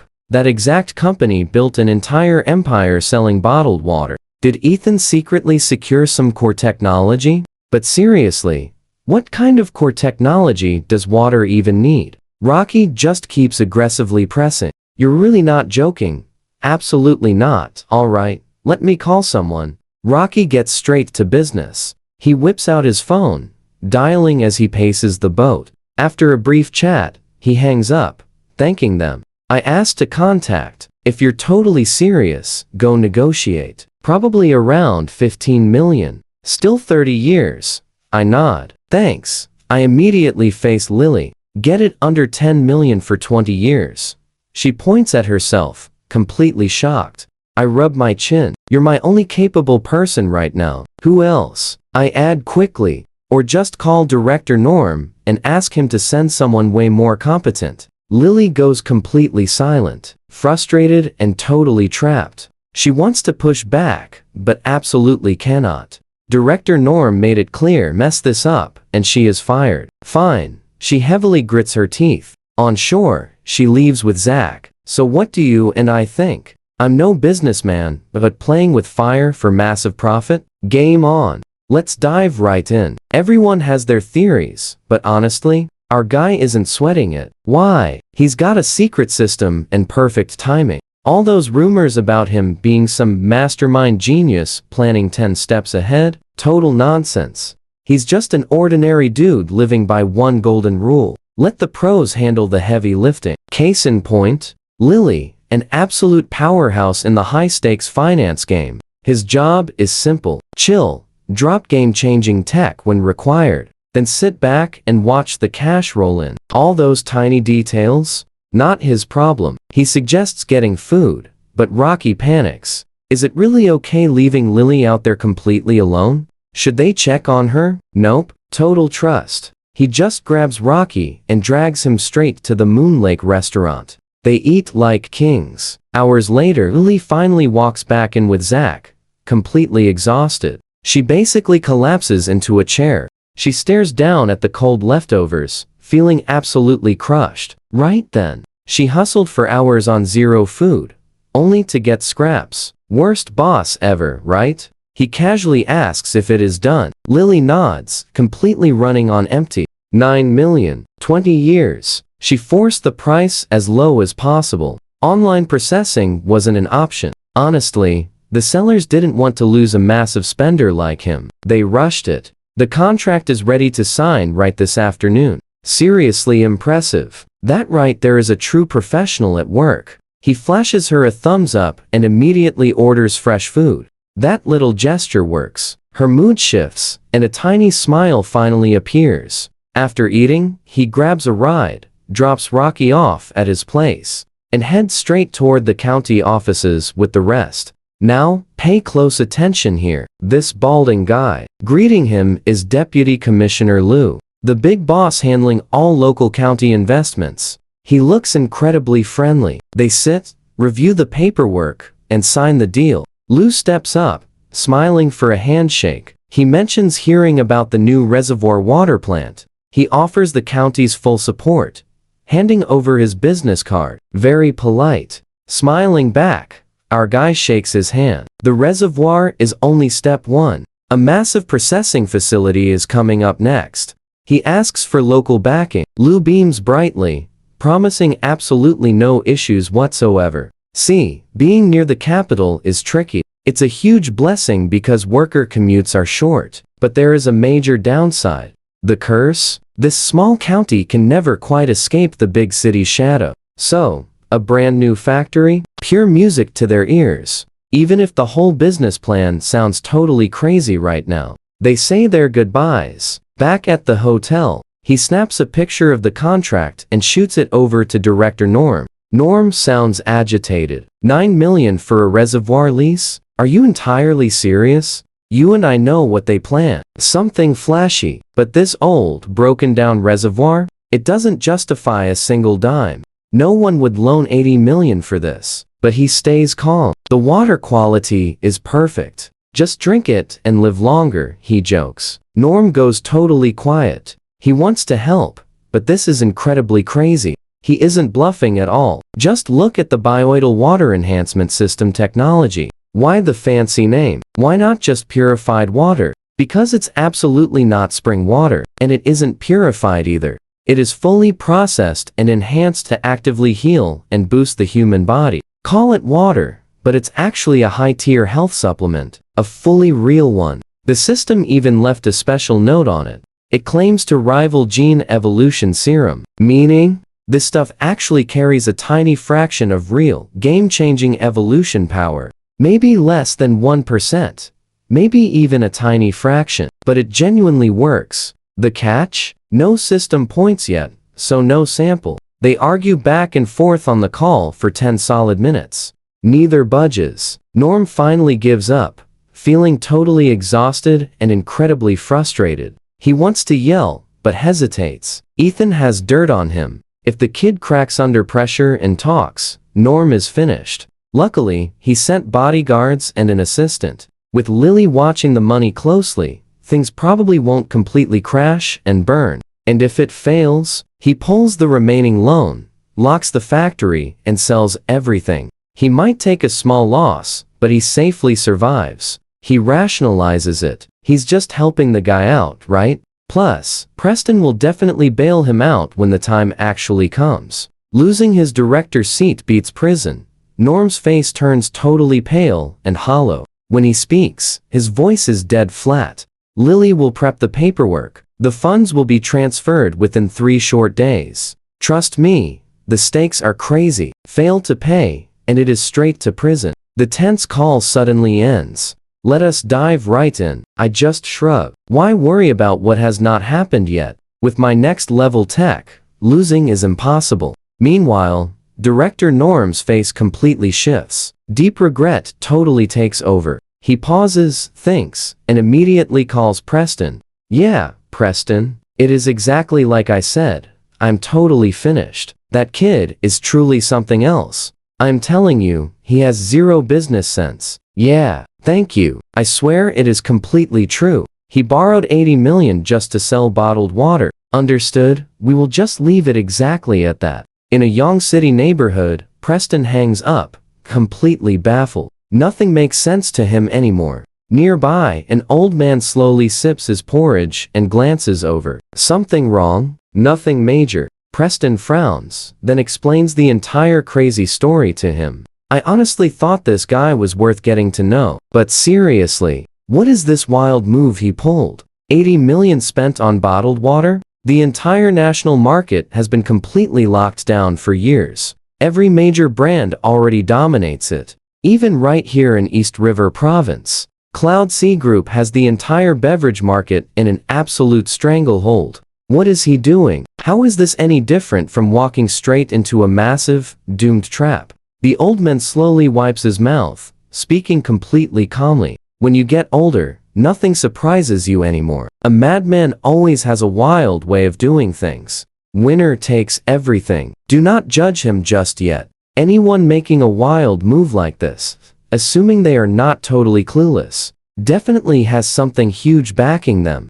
Watch closely. We will see if his secret backing is worth our time. You are absolutely right, Grandpa. Preston nods. The next morning, after a long night resting in Y County, the four of us board a high-speed train to Young City. Just like Lily puts it, now that everything is finally set, it is time to hire people. She really does not know much about running businesses. That is exactly what professionals are for. I agree. So, I sleep until 10 in the morning. By the time we hit the job fair, it is 11:30. Some of the companies are already packing up. Lily simply cannot hold back. I called you so many times before you woke up, and now look. It is basically over. How are we supposed to find anyone? Fate, I say. It is like sifting beans. The good ones never sell themselves cheap to the first company that appears. I am totally unbothered. The big money has not even landed yet. One day early or late makes zero difference. With my system, as long as our hires are not total idiots, they will definitely find a way to make absolute magic happen. Lily rents a booth, and a makeshift sign goes up. I drop into a chair like I own the entire place. People walking by stop and take a second look. Eyes light up, but nobody dares to step forward. We have an assistant, we have bodyguards, and these guys look like giant stone guardians. We both know this setup is not for ordinary workers, but there are exceptions. Minutes later, a scruffy, completely unshaven, burned out, middle-aged man walks right over and drops into the seat. What positions are you hiring for? Everything. What do you want to do? The man laughs at that. Are you seriously hiring a general manager? Think I would fit the bill? I think you totally would. I pull out a contract, placing it right on the table. Sign it. Lily prepared this one. The company was pushed through yesterday, with Deputy Commissioner Liu giving the full green light. The man freezes up. Lily stares at me in pure disbelief. Just like that, I smile. What? Scared? Nothing scares me. The man speaks, flipping open the contract. Star Say Foods and Beverages, founded just yesterday, based in Y County. Looks like you were still in the setup phase. He pauses. So, how much are you paying? I just shake my head. I have no idea what you are worth, but you do. The exact salary for this position? Write it in yourself. Be confident enough, and $1 million a year is totally on the table. The man grins. Jay laughs. He has been through a brutal stretch. Failed in love, failed his career, cooped up at home for 2 months. He never expected to walk outside and meet a madman. But honestly, madmen are really not so bad. Everyone around him had completely written him off as a total failure. But this wild stranger in front of him is actually willing to trust him.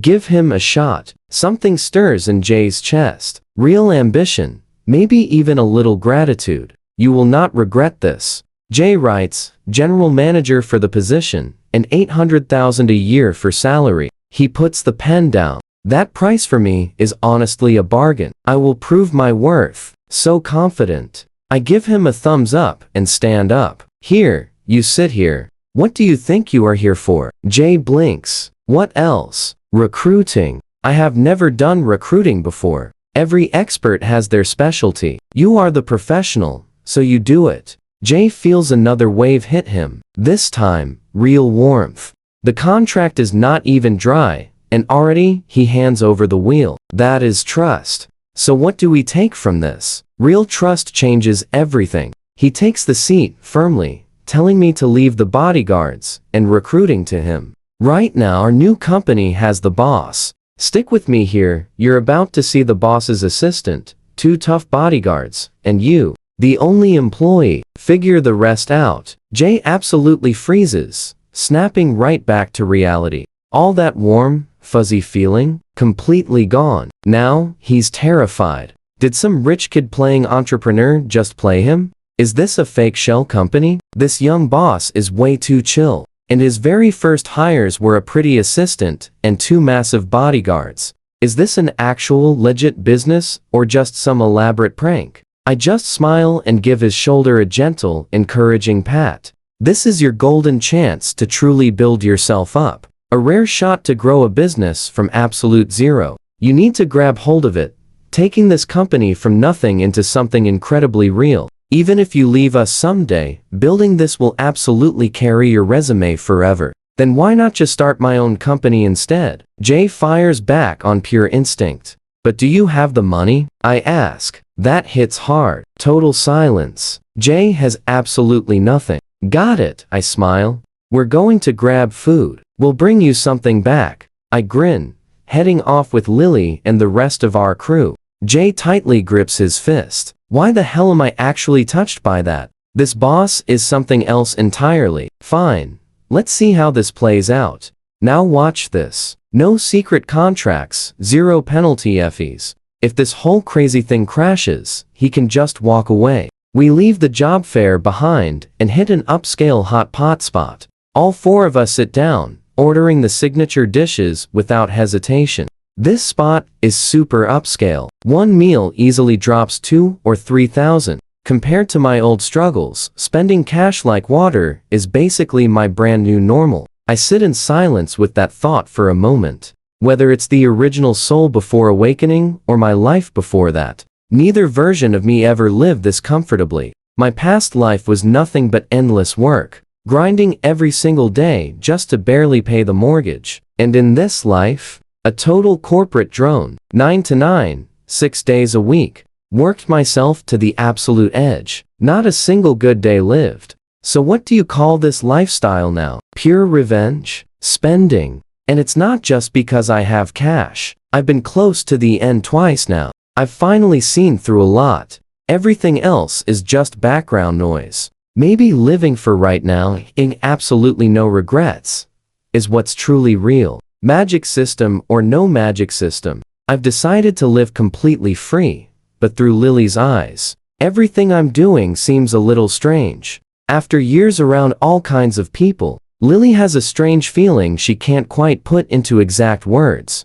She grew up super comfortable, exposed to all sorts of people early on, especially with her dad constantly lecturing her. It made her mature incredibly fast. She's always been hyper-confident, and no matter who she is dealing with, she can usually see right through their act. But with me, she's completely lost. If you told her that pulling off that crazy, mistaken transfer stunt was a total genius move, snagging tens of millions through sheer boldness, then the insane mental pressure he carried through that entire process must have been absolutely extraordinary. That alone proves he's someone with real, terrifying skill and absolute intelligence, massive nerve and totally fearless guts. Someone who breaks every rule and holds absolutely nothing sacred. I know what you're thinking. Shouldn't a guy like that seize total control, quickly snowballing his power into a massive empire? Lily has heard wild stories like this from the gray market world, tracking the early rise of certain huge companies. Those ruthless people always exist, and without exception, they move fast by any means necessary, always paranoid, incredibly suspicious of everyone. So why is Ethan so different? He gets the money, immediately taking out a massive loan. Okay, that is normal enough. Borrowing to grow is the standard playbook. But then he goes and does bottled water. That's completely baffling. And the most baffling part of all, he wants nothing to do with running it. He sent her to handle that big Yaunty deal yesterday. Today, at the job fair, he hands a total stranger a general manager contract. Within minutes, letting that random guy run the entire hiring process. Zero fear of being sidelined. Absolutely no worry about being scammed. Lily understands this guy less and less. What's your dream? She finally asks. Dream? I laugh. When a boss talks dreams to employees, that's honestly just selling hot air. So, what does it mean when you're asking the boss about his big dreams? Are you trying to sell me something? That's not what I mean, Lily says. What I actually mean is, I genuinely cannot figure you out these past 2 days. What are you actually trying to accomplish here? What I want is actually pretty simple. Seeing how incredibly serious she is, I finally dropped the jokes. Before any of this crazy stuff happened, my dream was just having my own place. A car, some savings, a life that doesn't totally suck. But things changed. Different how? Lily asks. Zach and Buck turn to look at me too. They know exactly what I've pulled off. They're super impressed and curious about where someone who just got rich overnight is planning to go. They relate to those simple basics deeply. A house, a car, some savings. That's the main dream for most people. Now, I have 3 new dreams. I hold up 3 fingers. First, live comfortably. Never lose sleep over money again. All 3 nod. Completely realistic and relatable. Second, I want to see the very top. Money buys almost everything, but trust me, you and I are about to chase things even modern technology absolutely cannot touch. So, I'm jumping into it myself. I'll ignite a tech revolution, build something massive, and push human progress forward. The 3 of them hesitate for a second, but eventually nod along. You and I might think he sounds totally delusional, but what if he's actually serious? The guy already worked on nuclear fusion. So, selling water while chasing next-level tech doesn't actually sound that completely crazy. And his third dream? Lily asks. I grew up hearing, if every person in the country lent me $1, it'd be a billionaire. Sound familiar? All 3 nod, because everyone knows that saying. So, what does this have to do with his dream? My third dream is to owe serious money. I reply with a huge grin. The master plan already formed. Imagine if everyone in this country, and even everyone in the world, was my creditor. Doesn't that sound absolutely fascinating? The 3 of them just stare. Fascinating? Not even slightly. Just thinking about massive debt is completely crushing, especially for Zach and Buck. Both guys grew up with absolutely nothing. They've seen way too many people broken by debt. Getting zero response. I slowly shake my head. They just haven't owed enough. Like that giant company from my past life. The more cash you owe, the better you actually live. Now watch closely. Once debt hits a certain massive point, the intense pressure suddenly flips completely onto everyone else. When your massive debt can drag everything down, everyone frantically works to keep you afloat. Why? Because your total collapse would trigger a massive financial nuclear bomb. It would absolutely destroy everything. That's just the debt alone. Now add next level tech. Owe an absolute fortune, but keep making cash at a totally insane rate. This massive financial feast will sweep through everything in its path. If anyone tries getting in my way, I won't even lift a finger. My own powerful creditors will simply tear them apart. Look past the surface. It sounds absurd, but reality is far weirder. The hot pot finally arrives, and everyone eagerly digs in. Expensive things basically have zero flaws, other than just being super expensive. Meal finished. We ask the friendly server to pack up some extra ingredients. Buck steps up and carries everything. The 4 of us head straight back toward the job fair. It's not very far, just directly across the street. A few hundred meters tops. When we finally arrive, Jay is already running an intense training session for the crowd. We are a brand new startup. Absolutely everything needs building from the ground up. The process will be extremely tough, zero doubt about that. But anyone who stays becomes a founding member. Stop just thinking about what the company can actually give you. Start focusing on what you can build for it. We're a food and beverage company. Solid sales channels are the beating heart of everything.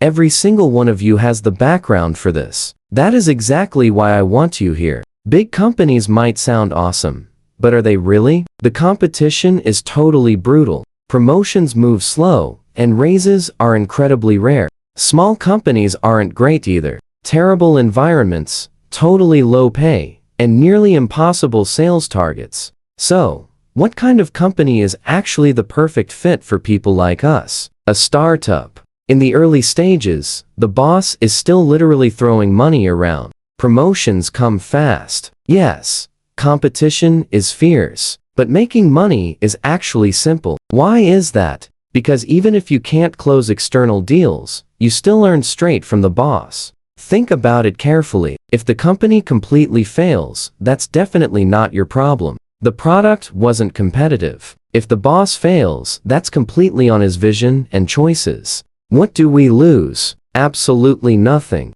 So listen up, everyone. Sign this contract, put in the hard work, perform well, and we all win. Massive. Just do. Okay, and we still come out way ahead. As your general manager, I stand on the same side as every one of you. Instantly, the energy in the room completely shifts. You and I see it happening. Their hesitation just vanished. Because honestly, these people literally have absolutely nothing to lose here. He's making perfect sense. If even the general manager is saying this, what are we still waiting for? Let's go take a real shot. Pass me a contract too. Behind them, Lily and the others watch on, completely speechless. Is this seriously how you run a hiring session? Man, we brought you here to sell water, not run an MLM scheme. What a talent. I shake my head in pure admiration. Picked a general manager at random and ended up with an MLM genius. Those who think, lead. Those who just grind, follow. No wonder this guy was so sharp and pushy right from the very start. He actually had the nerve to ask for the general manager spot outright. Clearly someone who knows how to play the game and use his head. Boss. Jay turns around, looking visibly awkward, fresh sweat forming on his forehead. Oh no, did the boss just hear all of that? Am I seriously about to get fired on my very first day here? You said it. Well, I pat Jay on the shoulder. You really are a total genius. Relax. No hard feelings. Now eat up. I take the stack of takeout boxes from Buck and set them on the table. I turn to Lily. Go help them sort the contracts. Then I pull Jay down to sit right here. Jay looks at the food spread in front of him and suddenly feels that this boss actually gives a real damn about him. Boss, what do you need from us next? I glance at the group signing contracts. How is the hiring looking? Enough to get the company fully running. Y County workers are set, but Jay pauses. One massive issue remains. Stick around for what's next. Stick with me, we are diving into a wild startup journey inside the food and beverage world. Research and development is the beating heart of this game. Management and sales? Super easy. Honestly, for a brand new startup, I can basically handle everything myself. Sourcing, production, and shipping. We will build those epic teams up over time. Handling sales is a total breeze. Everyone here has experience, so forming our starter squad to kick things off is incredibly easy. The biggest mystery is the tech. Do we actually possess a real product yet? How huge is our budget for secret development? Jay stares right at me. This is seriously crucial. You absolutely need that god-tier secret recipe before even playing this game. And in Jay's highly experienced mind, I really need to follow those exact same rules. But wait, what if the new boss is literally clueless? Zero strategy and zero assets. If so, this dream ends right now. All our recruiting completely wasted. Jay would totally quit on the spot. But I just smile and calmly nod. Now watch closely. We hold a legendary secret recipe with absolutely insane market value. Trust me, it is a goldmine. Right now, our main mission is constructing the ultimate facility and tracking down the perfect raw materials. Jay finally relaxes and grins. That part is simple. The chosen factory location is in Human Village, right inside Y County. It is beautifully surrounded by epic mountains. Plus, it is where Y County gathers all its heavy building supplies. Shipping routes are flawless. Once the builders are hired, we will be fully operational in under 2 weeks. That fast? I'm honestly stunned. Not completely, Jay replies, while shaking his head. The massive factory floor goes first. Using a prefab steel frame is super easy. The real grind is flattening the earth and raising our giant defensive walls. Basically, if we truly push ourselves, we can start running in 2 weeks. However, the crew dorms and our fancy office buildings will demand more time. Despite our smaller scale, just some 3 to 5 story blocks. That still requires a few months minimum. Perfect, I nod. You are the general manager with absolute authority. Construct this whole epic empire from scratch. Crush this mission, and massive rewards will instantly follow. Honestly, this entire project is just a tiny side quest for me. Prove your ultimate worth, and I will hand you a truly gigantic empire later. Something wild sparks inside. Jay, why is this brand new boss acting so incredibly chill? How can he remain completely fearless and utterly unbothered? He absolutely must have limitless family wealth or some seriously insane hidden connections. This startup completely looks like a billionaire's weekend hobby. Our boss can easily afford to gamble his cash away, but Jay absolutely cannot afford to lose. He must secure a victory. Jay takes a massive breath as absolute determination ignites his soul. Boss, do not worry at all. I will execute every single task flawlessly, no matter what. Just watch my magic. Wow, I just stare right back, genuinely surprised. This manager is truly on another level, which is honestly perfect. I pause for a quick second, then finally declare, it is completely yours. Lead our crew straight to Y County tomorrow. Make miracles happen out there. I am dropping 50 million cash today. By next month, I demand a fully active fortress and a glorious production line. Consider the entire job already done, boss. $50 million strictly for the factory building and equipment? This is no longer a tiny joke. If his random side quest is this massive, just how insane is his true power? Let that sink in. You and I both feel Jay's pure, unstoppable hype.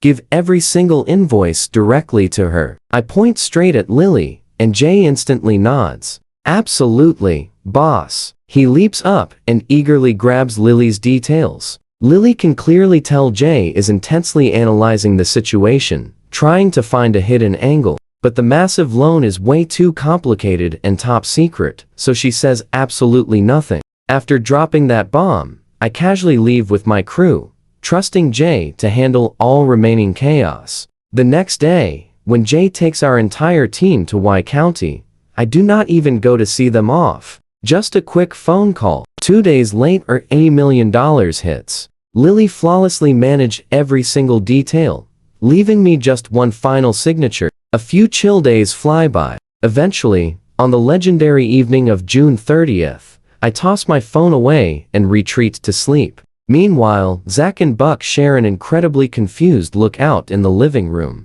Something feels completely off. They have guarded me for weeks. I behave nothing like a mighty billionaire. I seem super normal, just eating incredibly expensive meals. Zero flashy stuff. Still stuck in this basic rental apartment without a sweet ride.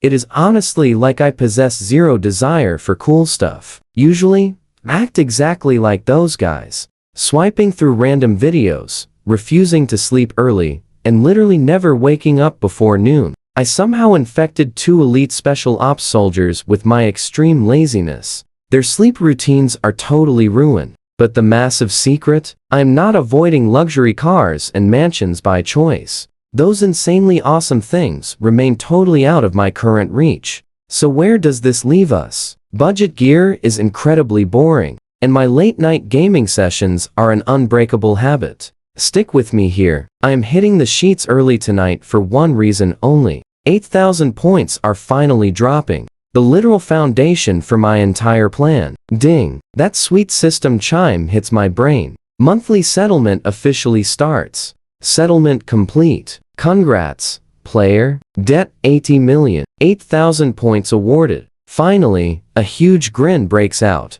I open the exchange store, filtering for the absolute cheapest technology. I select the bioidal water enhancement technology and hit redeem. Exchange successful. 5,000 points deducted. 3,000 remain. An insane wave of data floods my brain like I was literally born with it. To any normal guy, this information would mean absolutely nothing. But the second I focus on it, everything turns crystal clear. Exactly as I thought. The bioidal water enhancement technology is not just purifying water. Basic water purification holds zero value in this game. Now watch this closely. This is pure next level tech. The knowledge in my head reveals bioidal water is basically standard drinking water for average citizens in the Star River era.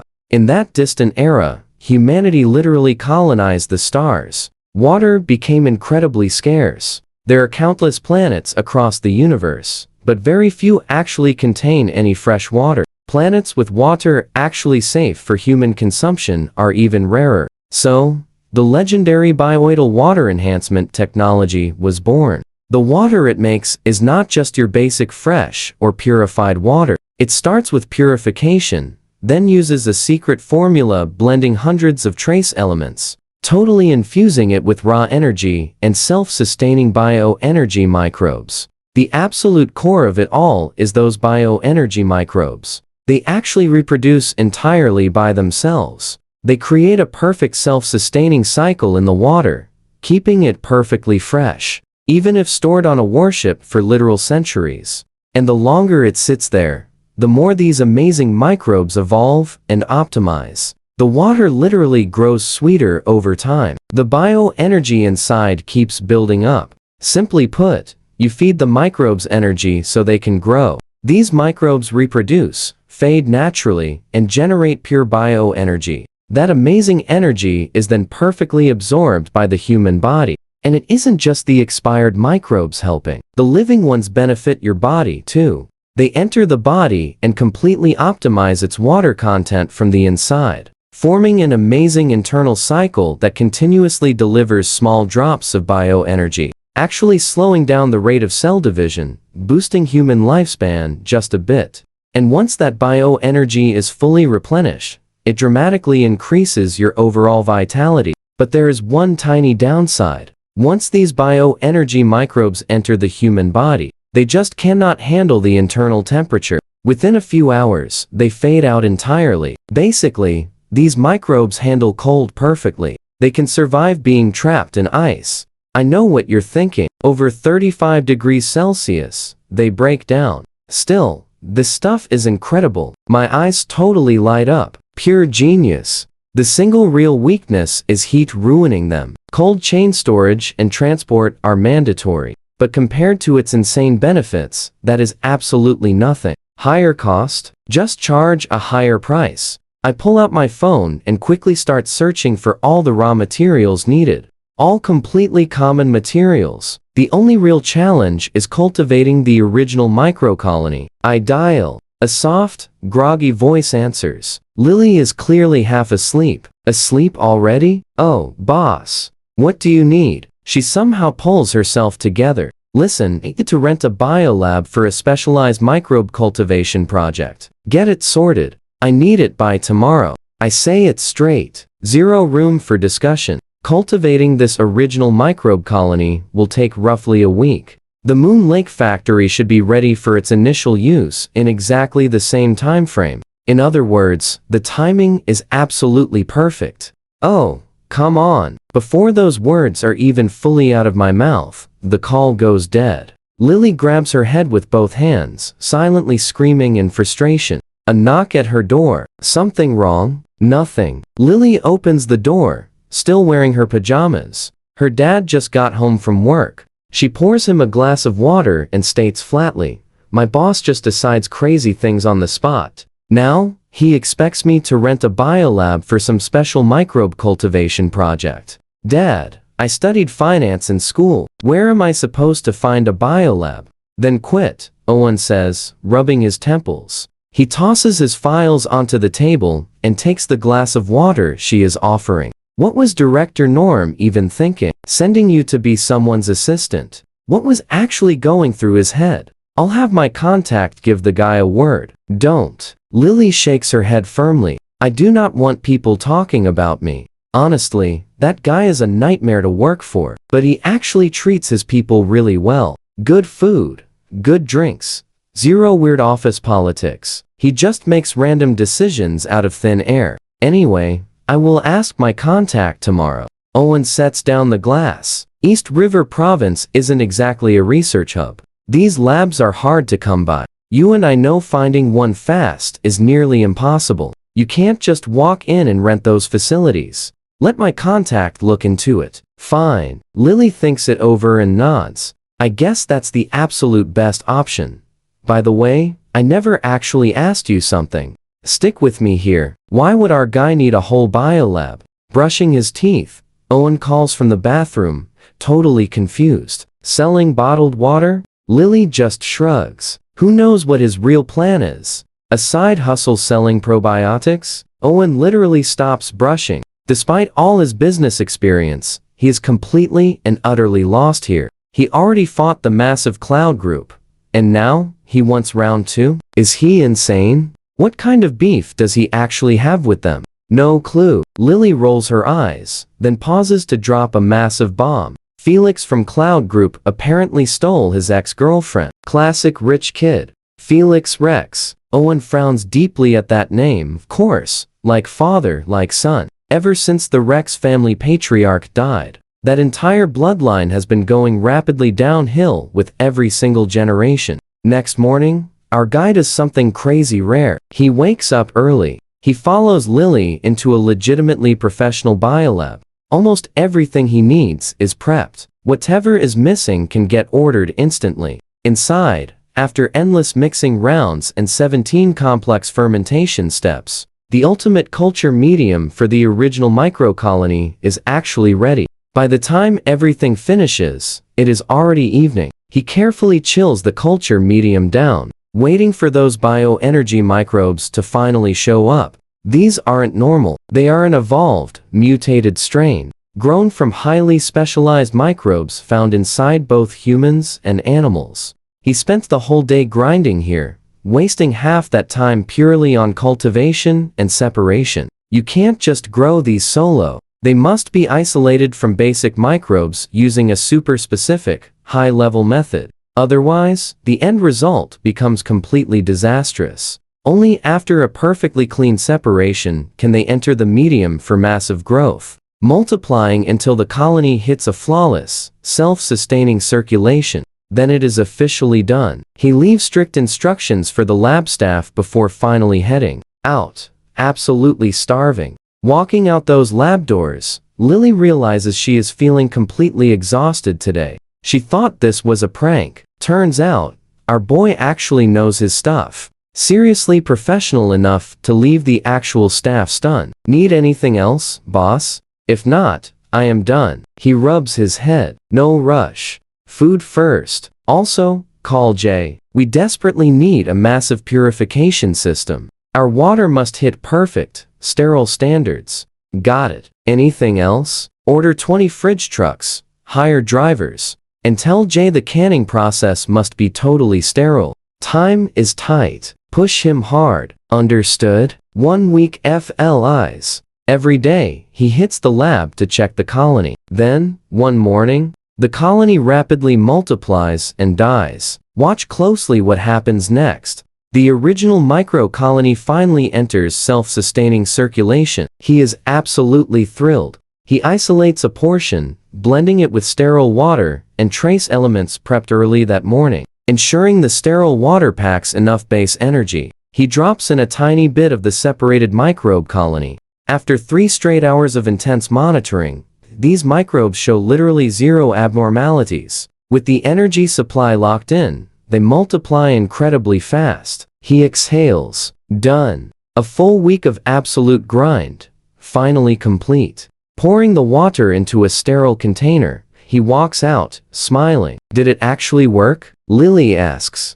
Zach and Buck look eager. They have been dying to know what he is building. It is done. Congrats. Completely clueless about his project, Lily still cheers him on. Oh, Jay called. The factories are ready. Jay wants to know when he is visiting. His heart races. I know what you are thinking. It is finally time to close the loop. He just needs to get this culture medium to Y County. Add trace elements, and those microbes will multiply insanely fast. Zach, grab the culture medium. Stay on high alert the entire trip. Do not lose this. Keep the temperature box powered always. Yes, boss. Buck, get a car. We are leaving right now. On it. Both guys sprint off. Lily stares curiously at the container he is holding. Boss, is that a probiotic? Technically, bioxenomicrobe. He pauses. This is a brand new strain. He never actually considered giving it a real name. Calling it just a bioenergy microbe feels a bit weird. It sounds way too much like a virus from a zombie movie. People might totally panic drinking it. Xenomicrobe sounds cool, but does it actually have that premium luxury vibe? He thinks, then mashes them together. Bioxenomicrobe. Buck and Zach pull up. They jump in, speeding off. Over in Y County, right beside Moon Lake, the factory stands tall. Only a few tiny buildings are still under construction. Jay knew they were coming and scrubbed the place spotless. By the time they arrive, the whole factory literally looks brand new. He follows Jay inside. Trust me, we are completely ready for this. Stick with me here. Jay confirms the two massive canning halls are now fully converted to sterile specs, exactly as the boss ordered. That upgrade added some serious extra costs. Plus, there is a base liquid production space, a sterile water manufacturing hub, and an entirely separate sterilization hall added just to sanitize every single canning container. So quickly because they were totally rushed. Custom gear was impossible, so contractors rushed in to retrofit everything right on the site. It is basically done and ready for final inspection today. But Jay looks genuinely super puzzled. Boss, we're just a food and drink company. What is all this for? He followed orders perfectly, but honestly, he does not understand why. This did not just triple costs. It is overkill. He doubts they can even maintain these insane standards. What exactly are they making? Our hero calmly places a sterile container, size like a huge thermos, right into Jay's hands. Everyone around looks totally confused. He explains simply, we never sold spring water. Now watch this twist. He reveals they are selling a health product. Jay is absolutely stunned. Boss, seriously, no way. We are registered for food and beverages. We lack that license. The whole crew is equally confused. We do not need one, he says, smiling brightly. We sell it as spring water, just priced higher. That drops like a massive grenade. Everyone is completely and utterly lost.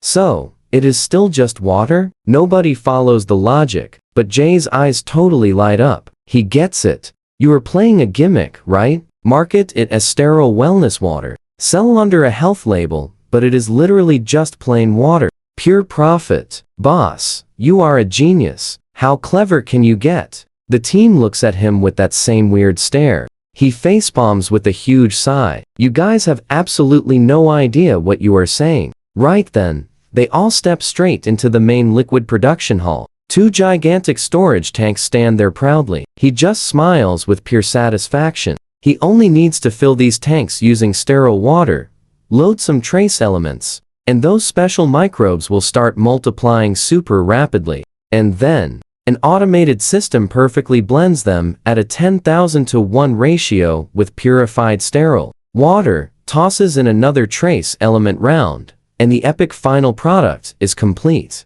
The contractor engineers are still around running some tests. He pays them extra cash to perfectly fine-tune absolutely everything. Once done, the massive job is officially finished. He gathers Jay and everyone else to open that sterile container. Thanks to awesome built-in temperature control, those tiny microbes inside multiplied for hours. This epic first batch is completely ready. He has Buck grab paper cups and pour a drink for everyone. This is our product. Try it, then you will understand. Heavy silence instantly drops. Super awkward. Lily holds her paper cup, hesitating. Buck and Zach completely stall out too. I know what you're thinking. Microbes? Who in their right mind actually drinks that? The crew knows everything inside. Sure, they are called beneficial, but zero official testing happened. No market certification exists yet. If something goes wrong after drinking, it is game over. But Jay and two junior staff members have absolutely zero clue what is inside. Hearing it is the company product, they instantly chug it down. Jay smacks his lips. With Lily, Zach, and Buck watching in pure amazement, Jay slowly runs his tongue around. There is a subtle sweetness, not like sugar, more like a super clean, lingering aftertaste that never feels heavy. It is still water at the end of the day, but tastes a million times better than tap. The young staffer beside him totally nods. No weird smell. Aside from that tiny aftertaste, absolutely no flavor at all. Of course, there is not. This is sterile, purified water, filtered and sanitized multiple times. Completely free of any impurities. Pure water, without those trace elements, perfectly blended in. Even that sweet aftertaste would not exist. He drinks his down, waiting quietly. Minutes later, something crazy shifts inside. Mind clear, body incredibly light, focus sharpened, and a subtle wave of pure strength quickly returns. All past fatigue, completely gone. Whoa, Jay feels it too now. I feel perfectly cooled down from the inside.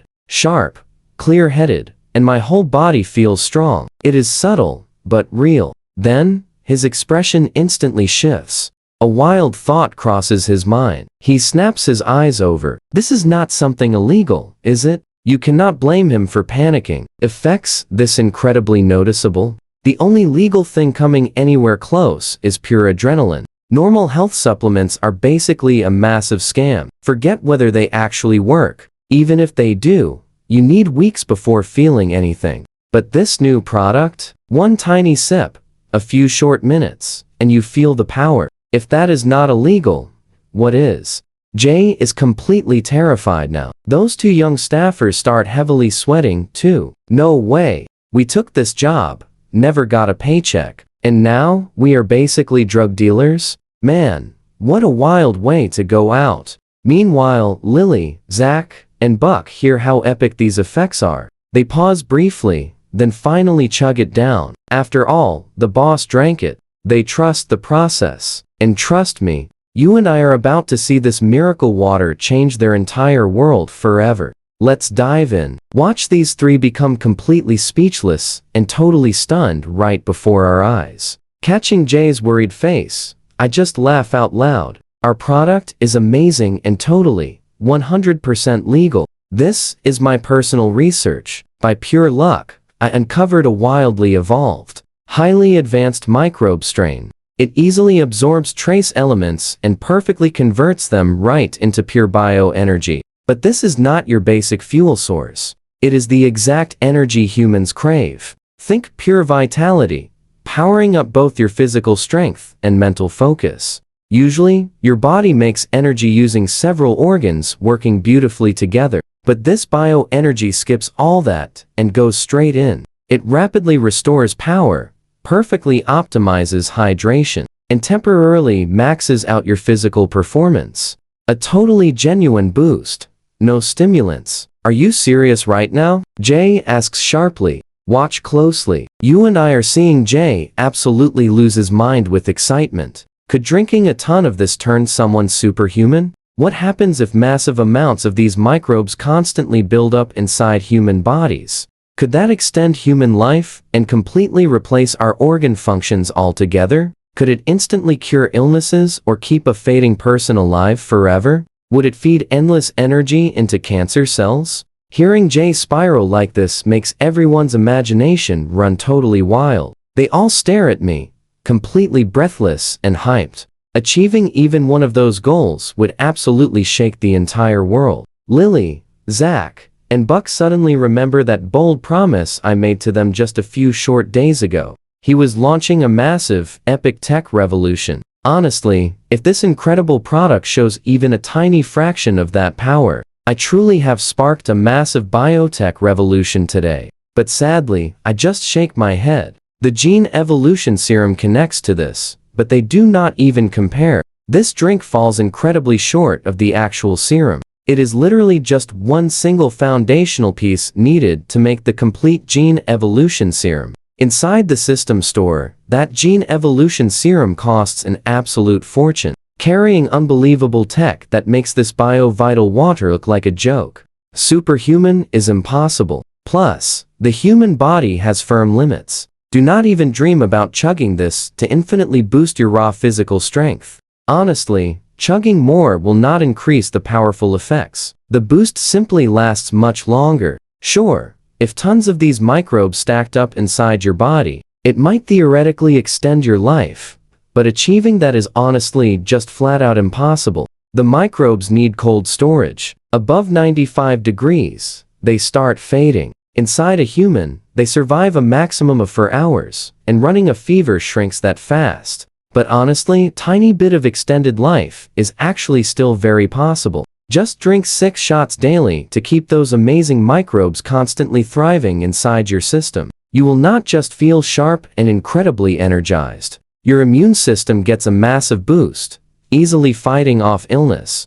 Because your internal environment constantly improves, your theoretical lifespan naturally goes way up. Your constitution transforms, pulling you right out of that frustrating gray zone between healthy and sick. Curing major diseases? Never. It strongly maximizes the power of medication, but it cannot just cure sickness. You must understand that the pure bioenergy inside this drink only plays a basic supporting role. It cannot directly cure sickness. For someone totally fading away, it honestly does almost nothing at all. It might buy a little time, but the final outcome remains. Giving this to severely sick patients just feeds their bad cells endless energy. What were you thinking? That simply speeds up the dangerous division. Shaking my head, I know what you are thinking. It might not fix everything, but it will absolutely shake the world. Its huge value is undeniable, just not as crazy as you imagine. That is enough.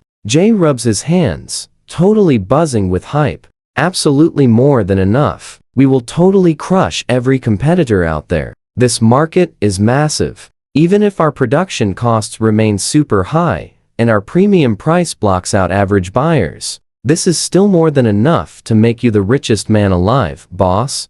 With this single epic product, Zach cannot contain himself. Okay, this stuff is incredible, but the richest man alive? Come on, that feels completely impossible from one drink. Jay fires back, totally hyped up. You have no idea its worth. For the entire health and beverage market, this creates a completely different, unbeatable league. It will shatter our competitors' dreams. The room instantly erupts. Everyone feels hyped, buzzing with wild energy that absolutely refuses to settle. Jay feels his heart pounding fast. He failed in romance and business before, but right now, he feels the ultimate peak of his life rushing directly toward him. Forget about his past. Even a total amateur sitting in the manager's chair, writing an extraordinary product like this, could easily build a massive reputation and become a famous executive. The rest of the staff can basically smell the money.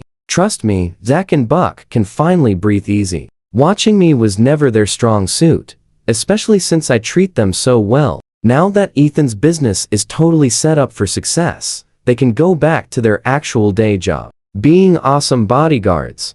As for Lily, she is absolutely speechless. Stick with me here. She just stares at him, totally dazed. Is this reckless guy really about to pull off a massive breakthrough? You and I are watching pure magic. 80 million in loans. Felt totally crazy to her before, but looking at the big picture now, she realizes she was the crazy one. The potential profits from this epic product and the shockwave it's going to send through the entire market. Lily crunches the numbers fast. 80 million is literally pocket change. Once this hits shelves, forget 80 million. Try 800 million, or even 8 billion. Absolutely mind-blowing numbers. Investors are going to be lining up for days. Her assistant job won't last long at this crazy pace. But surprisingly, she doesn't feel relieved at all. Instead, it leaves her feeling weirdly empty. Boss, when does production start? Jay asks. The sooner the better, I tell him, pointing straight to those massive storage tanks by the river.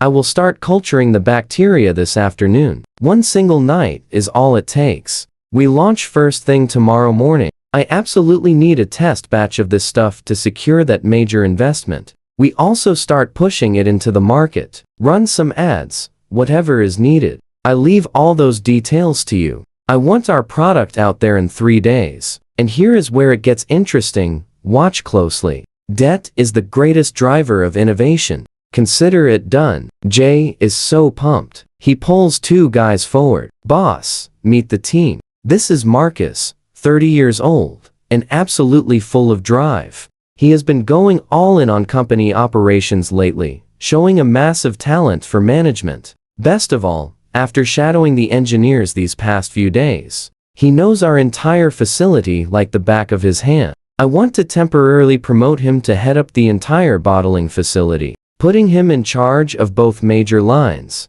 Our entire setup is fully automated, meaning we do not need a massive team. I have already connected with several staffing agencies around Wake County. We will bring in some temporary workers to start. Once the company builds more structure, we will set up a real HR department, promote from within, and recruit fresh talent. And this is Vincent, 28, a true sales professional. He is handling the marketing and sales department. Super hardworking and proactive. He did tons of market research, though honestly, none of it matters anymore. Both guys are looking incredibly nervous right now. Before, they had plenty of options and could just walk away. But now, everything has changed. The chance to make it huge is staring them right in the face. You feel it too, right? If they blow this, they miss the biggest opportunity ever. They try to speak up, but I just wave them off. I trust them completely. Right now, our biggest issue is nailing down the product name, packaging, design, and pricing. Feel totally free to speak your mind. Everyone share your ideas. But the cost. Jay hesitates nervously. I pause for a second and decide to hold back the exact numbers. Instead, I mention it requires strict cold storage. In winter, totally manageable. But it is summer now. At room temperature, the shelf life depends entirely on the unpredictable weather. So, forgetting production, those storage costs alone are massive. So, boss, what kind of price range are you thinking? Jay asks him directly. If it were you guys, how much per bottle would genuinely feel worth it? I ask. Honestly, with results this insane, I would totally buy it at $5 a bottle. But any higher, and I am tapping out completely. Not because it is not awesome, but I simply could not afford it. For me, $3. $3 is way too cheap. A fancy coffee costs more than that. That is exactly why I skip coffee. Everyone starts talking over each other. The whole pattern is incredibly clear to me now. Everyone knows it is awesome, but their own wallets are setting the actual spending ceiling. Bottom line, the product is epic, but buying it daily is tough. So, nailing this pricing is a real challenge. For broke folks, $1 is too much. For the rich, sell it at 100 and they will not flinch. Normally, the fix is totally simple. Just define your target market.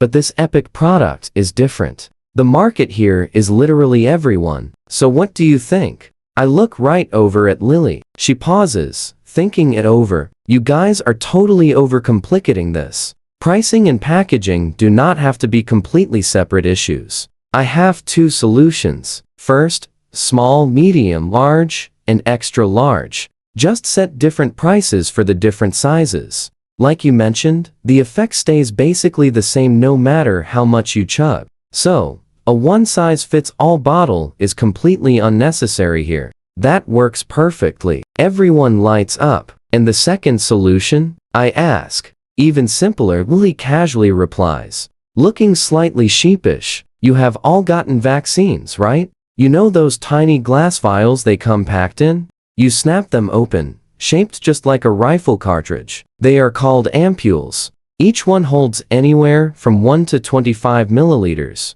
That packaging works flawlessly. Sure, glass needs to be flame sealed, which definitely is not an option for our facility. But guess what? There is a brilliant plastic version available. We build a blow-fill seal line. You and I both know that's a genius move. Stick with me here. We are about to witness pure genius. The sterile process saves big money and gives us insane pricing flexibility.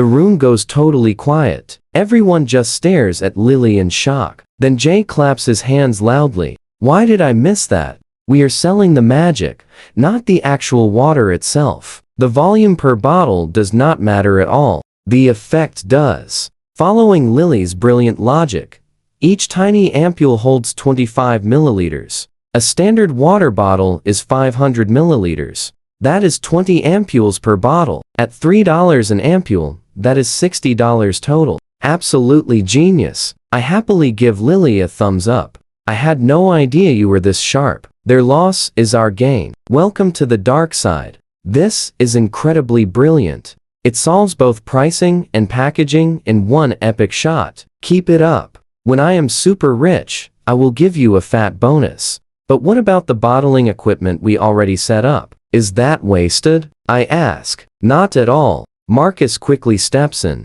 Boss, since the final packaging was never actually confirmed yet, part of our main bottling line is still not fully assembled. Right now, it just has the basic fill nozzles. We can easily call up the contractor and pay to have it modified. How long will that take? I am not entirely sure, but that company handles modifications constantly. They know this inside out. Rushed. It takes 3 days, tops.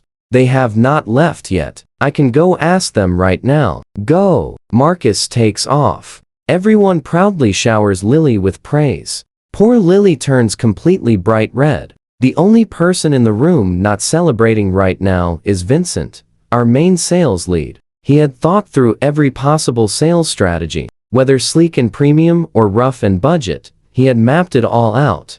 Now pay attention, because here is where it gets crazy. He never once planned on selling a product packaged exactly like literal medicine. Plus, there was the strict cold storage requirement and that completely insane price tag. Putting this on a regular grocery shelf? Absolutely impossible. It physically had to live inside a fridge. And honestly, at first glance, this weird product seemed to only really appeal to teenagers. But honestly, sober teens would never buy it. Only someone who was already heavily partying would want it. So, breaking into the market meant exclusively targeting loud clubs and wild bars. Vincent's panicked mind goes straight there. A dim nightclub, pounding music, sweaty bodies packed on the dance floor. He imagines crouching in a dark corner with his crew. Good stuff. Want one? He violently shudders. That is absolutely terrifying. It sounds exactly like pushing contraband. Arrest guaranteed. He is completely spiraling with dark anxiety,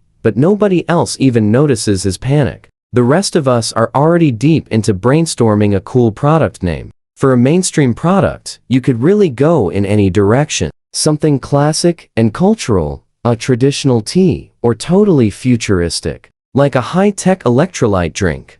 But for this tiny little ampule, what name actually fits? Everyone is completely stuck. Lily, still riding her moment in the spotlight and eager to impress, finally speaks up. I think bioidal works perfectly. It is futuristic, clean, sparks the imagination, and sticks right in your head. I like it. I nod after mulling it over. Jay thinks it through. But what category does it fall under? A health supplement? Mineral water? Neither quite fits. The first completely risks false advertising claims. And calling this tiny thing mineral water would just be a total joke. Let us add a few more words.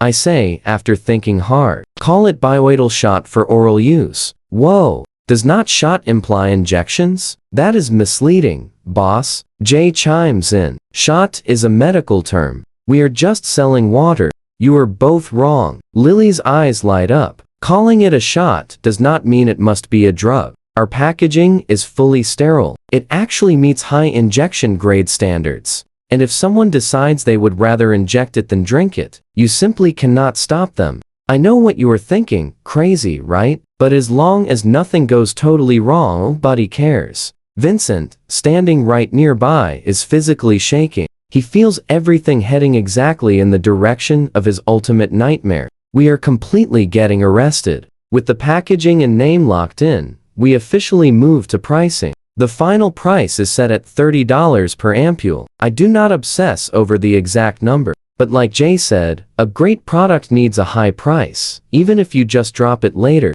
Starting strong totally beats starting cheap. Everyone agrees. Marcus returns with the engineers in tow. After a joint inspection, and after I sweeten the deal, the contractor confidently says they do not need 3 days. They will drop the plans immediately, rush the work overnight, deliver everything first thing tomorrow morning, and have it completely welded by noon. I happily throw in an extra $300,000. Both sides cheer. We grab lunch together, then immediately get to work culturing the massive bacterial colony. As night falls, the 2 massive storage tanks in the Riverside facility are completely filled to the brim with pure, sterile water. Trace minerals have been carefully loaded in, and the original bacterial starter is finally introduced. Now, we just eagerly wait. By morning, after a full night of wild reproduction, the colony will have packed itself into every corner of the tank. But during this time, Jay is still a little worried.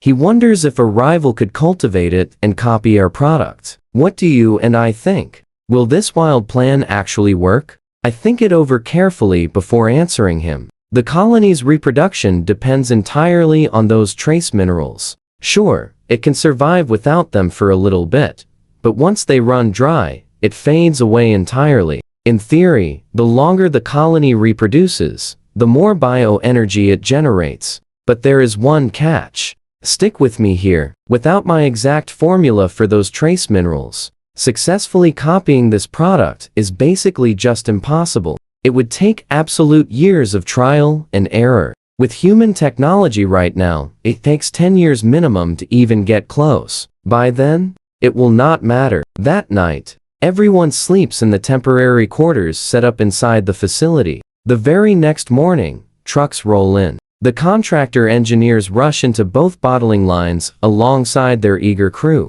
Everything Jay ordered finally arrives too. 3 different staffing agencies drop off over 300 ready workers. Following Jay's lead, a dozen staff members start coordinating. They unload the supplies, run machine setups, and start training. By late morning, over 20 refrigerated trucks pull right up. The newly hired drivers get rounded up for a quick briefing. At noon, boxed lunches arrive. Everyone downs their food and starts the full inspection. The contractor declares all their work totally flawless. Try finding an error. They even back it with a 3-year guarantee. Once they are gone, I check the colony growth and give the green light to start production. The entire process runs perfectly like clockwork. Now watch closely. By evening, the first batch finishes. I turn a vacuum-sealed silver foil pouch over, examining it. The shiny silver foil is pulled super tight and vacuum-sealed. Surface clean and minimal. A bold line of text sits up top. Bio-vital shot for oral use. 25 milliliters per unit. The back features fine print, origin, company name, production license code, and plenty more. The biggest section there is the nutrition facts panel. Because this is basically just sterile, purified water, nothing else is inside except the special bacterial colony and trace minerals.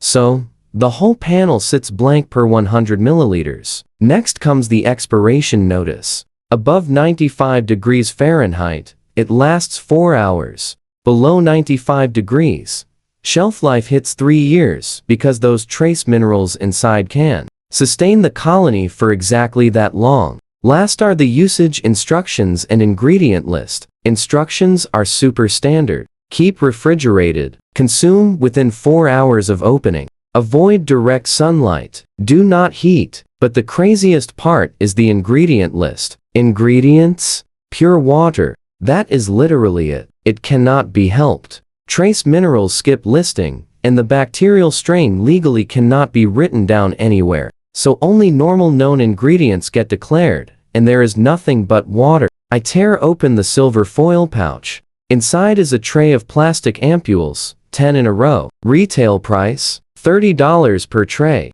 Actually, that is the wholesale price. Suggested retail is $32. I pull one out, snap the plastic tip, and squeeze 25 milliliters of BioVital straight into my mouth. A few minutes later, that familiar wave of pure clarity and energy washes over me. I know what you are thinking. Same effect, just slightly less intense. But who cares? We are ready to sell. Jay walks right in. Boss, the county office called us up. They heard production started and want to know about our upcoming launch ceremony. They want to attend and show massive support for outside businesses coming into the area. I shake my head. That is all on you. I just want results here. Tell me, how much did we actually produce today? Daily capacity? And what does the revenue look like? These numbers will blow your mind. Jay lights up. Honestly, we owe this entirely to Lily for being ruthlessly clever and bringing those brilliant ideas. Running both bottling lines at full capacity, we are pushing over 80,000 units hourly. We ran 5 hours this afternoon, sitting at roughly 400,000 units in stock. If we run 3 shifts 24 hours a day, we can easily hit 2 million units daily. Seriously, 2 million units. If we sell every single one after taxes, that is around $5 million daily. 5 million a day, boss.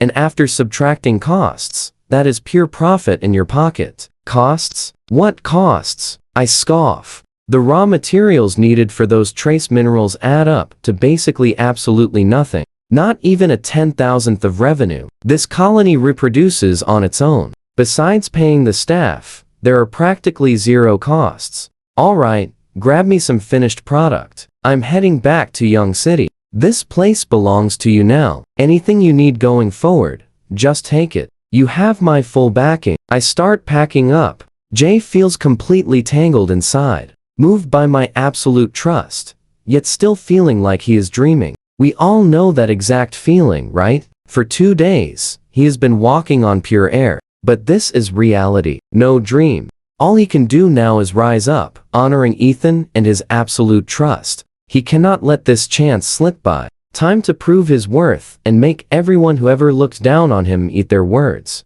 Outside the temporary quarters, surrounded by construction rubble, Lily kicks a tiny stone. She angrily cedes into her phone. Dad, can you stop worrying over absolutely nothing? I am on a work trip. I spent one night out. I am not dating that absolute jerk. Why will you not believe me? How can I not worry? Come along with me. Owen's voice hits the phone. Your mom left early. I raised you alone. I will not just watch you fall right into a trap. Ethan is wild. His methods are completely unpredictable. That might be fine, but borrowing $80 million over a relationship to crush Skywave Group?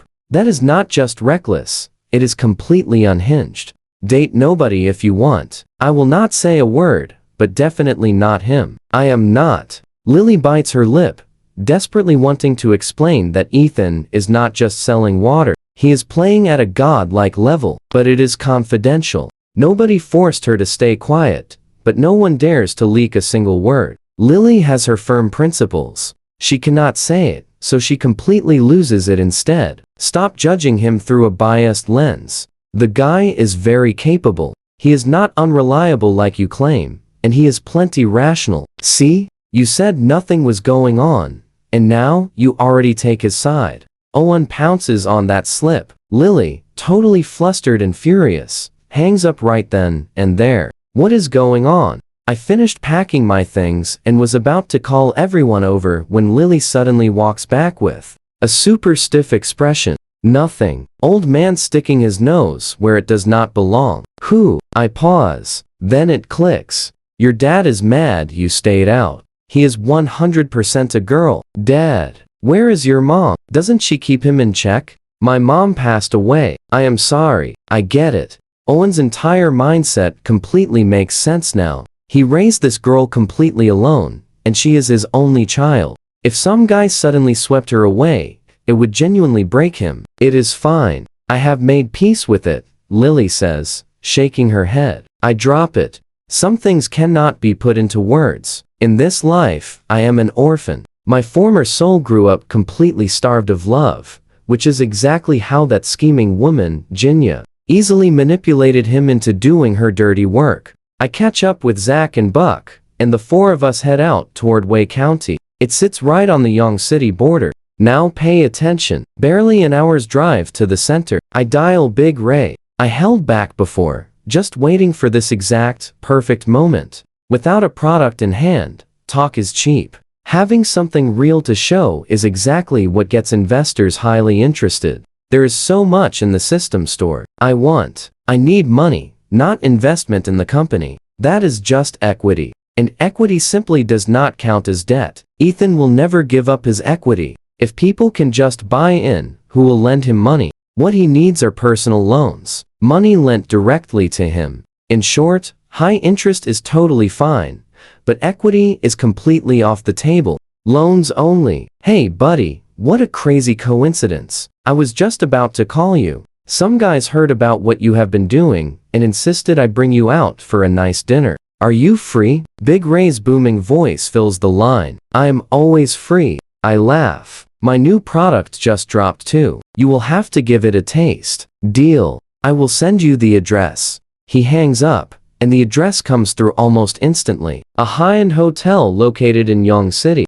I relay the address to Buck at the wheel, then glance over at Lily. Want to drop you off first? No, Lily says, wrinkling her nose. I have been grinding all day. There is free food on the table. I am not leaving. Got it. Still worked up over the thing with your dad? Totally fair. Meanwhile, inside an office somewhere, Owen grows more restless by the minute. He quickly waves his secretary over. It is getting really late. She should be home by now. Go check with the compound staff. Find out if she made it back. Yes, sir. The secretary nods, quietly stunned. She has never seen her boss act like this before. We both feel the tension here, right? Across town, Vivian slides a layoff list to Kane. Director Kane, we poached many people this round, but this massive layoff wave seems to have completely crushed the chief faction. They are pushing back hard. Ignore them. Dead men walking. Kane sneers. Ever since that last incident,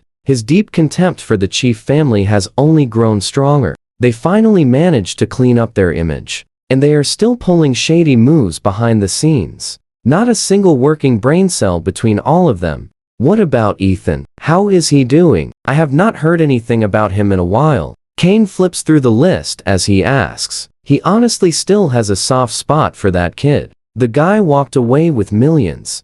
But what if he wanted to keep working? Young people get restless after sitting idle for a while. Just pull him back when that finally happens. Whether to get things done or to make the chief family's life completely miserable. He would be a useful card either way. There is some news. It is just. Vivian's expression turns odd. What? After that whole thing wrapped up, he did not just walk away with a few million. He actually pulled 80 million from the Yong City branch. Vivian holds up the number with her fingers. 80 million. Kane is surprised. Then he shakes his head. The kid has game. I was going to bring him back. Turns out he went and started his own independent business. What industry? Selling water. Vivian's expression gets even stranger. What? Kane blinks. He kicked us while down to sell water? You and I cannot wait to see this play out. It is completely true, Vivian says, looking totally bewildered. I dug into it, and he actually has a finished product ready. Stick with me here. There is a big dinner tonight, and my contact says something wild is happening. Tonight's main event is Ethan himself. Apparently, he is bringing some highly mysterious new product to show off. Kane drops his file and immediately stands up. Let us go look. Vivian hesitates. The kid is just getting started. Are we giving him too much credit by going? There's already enough gossip out there. Things just settled down. Going means you take him seriously. Kane speaks firmly. Always respect your competition. He walks toward the door. Vivian just watches him, shaking her head. Kane is totally overthinking the situation. It is all in his head. No grand strategy, just pure coincidence. But Kane decides. She follows. The Dragon Crown International Hotel, Yong City. Stepping out of the car, we follow staff directions up to Big Ray's private room. It is totally massive. You could fit an entire apartment inside. Gold and jewel decor blazes under the lights, dripping with luxury. Big Ray and his crew are lounging around, chatting over warm tea. Spotting me instantly, Big Ray jumps up, walks over with a massive grin, hugs me tight, and loudly announces, "Our main guest is here. Meet Ethan." Ethan, my man. looking sharp as expected. Young, talented, easily one of the smartest guys I know. I am completely betting on you. Ray keeps telling your story over and over. My ears are basically ringing. Finally, the man himself is here. Now watch closely. 7 or 8 loud, lively guys all stand up to greet me. Off to the side, an open smaller room sits waiting. Men and women are inside, clearly the designated space for secretaries and drivers. Lily has clearly been in fancy rooms like this before. She nods quickly, leading Zach and Buck into the side room. Meanwhile, Big Ray pulls me toward the main group. Come on, buddy. Let me introduce everyone. Here is Deputy Victor from the Central Bank, and Big Sun from Hangwon Securities. Meet Rex, owner of Dragon Crown International, and Chief Liang from Manhwa Construction. Big Ray introduces them all, and I easily recognize their companies from my recent background research. Victor likely helped unlock that massive transaction. Big Sun from Hangwon Securities is a large, heavy-set, and totally jovial guy. Then Rex, owner of this exact 5-star hotel. Dragon Crown is a massive chain with locations even outside the specific province.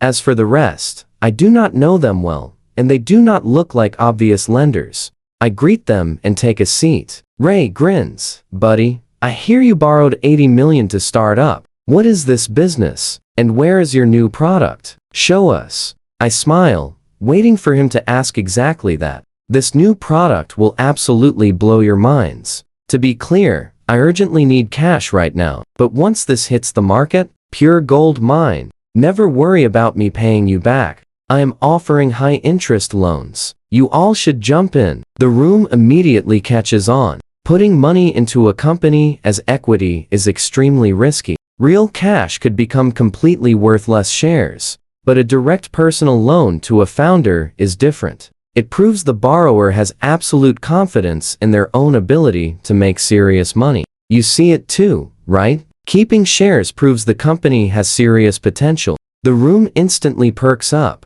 Show us, Ethan. If the product holds up, there is no question. The central bank promises a loan package. Hangwon Securities is definitely interested. Everyone starts chiming in, acting extremely generous. I keep it brief. I open my thermal case, pull out some special shots, and hand one to each person. They watch in complete confusion. What product needs a thermal case? Is that for tech? Holding it, their confusion simply deepens.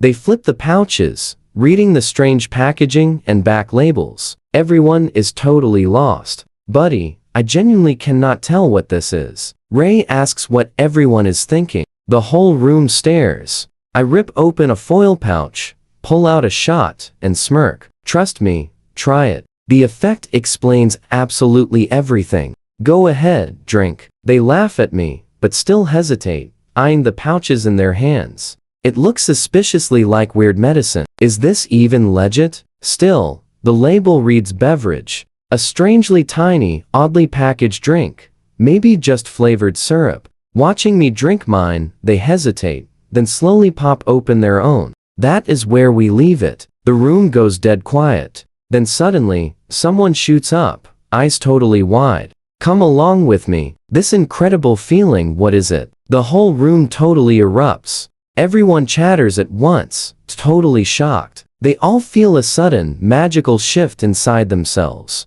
Chief Liang from Manhwa Construction shifts through countless wild expressions before quietly standing up. Bathroom break, buddy. Excuse me. What exactly is this mysterious stuff? Big Ray and his crew are completely stunned and curious. Something like this? Quiet suspicion forms in their minds. I flash a grin. My company's brand new product. Super impressive, right? Hard to tell if it is good or not. I have never felt anything like it. Big Ray says, visibly conflicted. But hey, this isn't legal, right? What makes it illegal? I just laugh out loud. This is completely new. Never existed. Calling it illegal truly offends me. Absolutely no law bans this yet. They exchange nervous glances, completely stunned. Brand new stuff. Never existed before today. What is the daily capacity and price? Deputy Victor's hand shakes, holding his cup.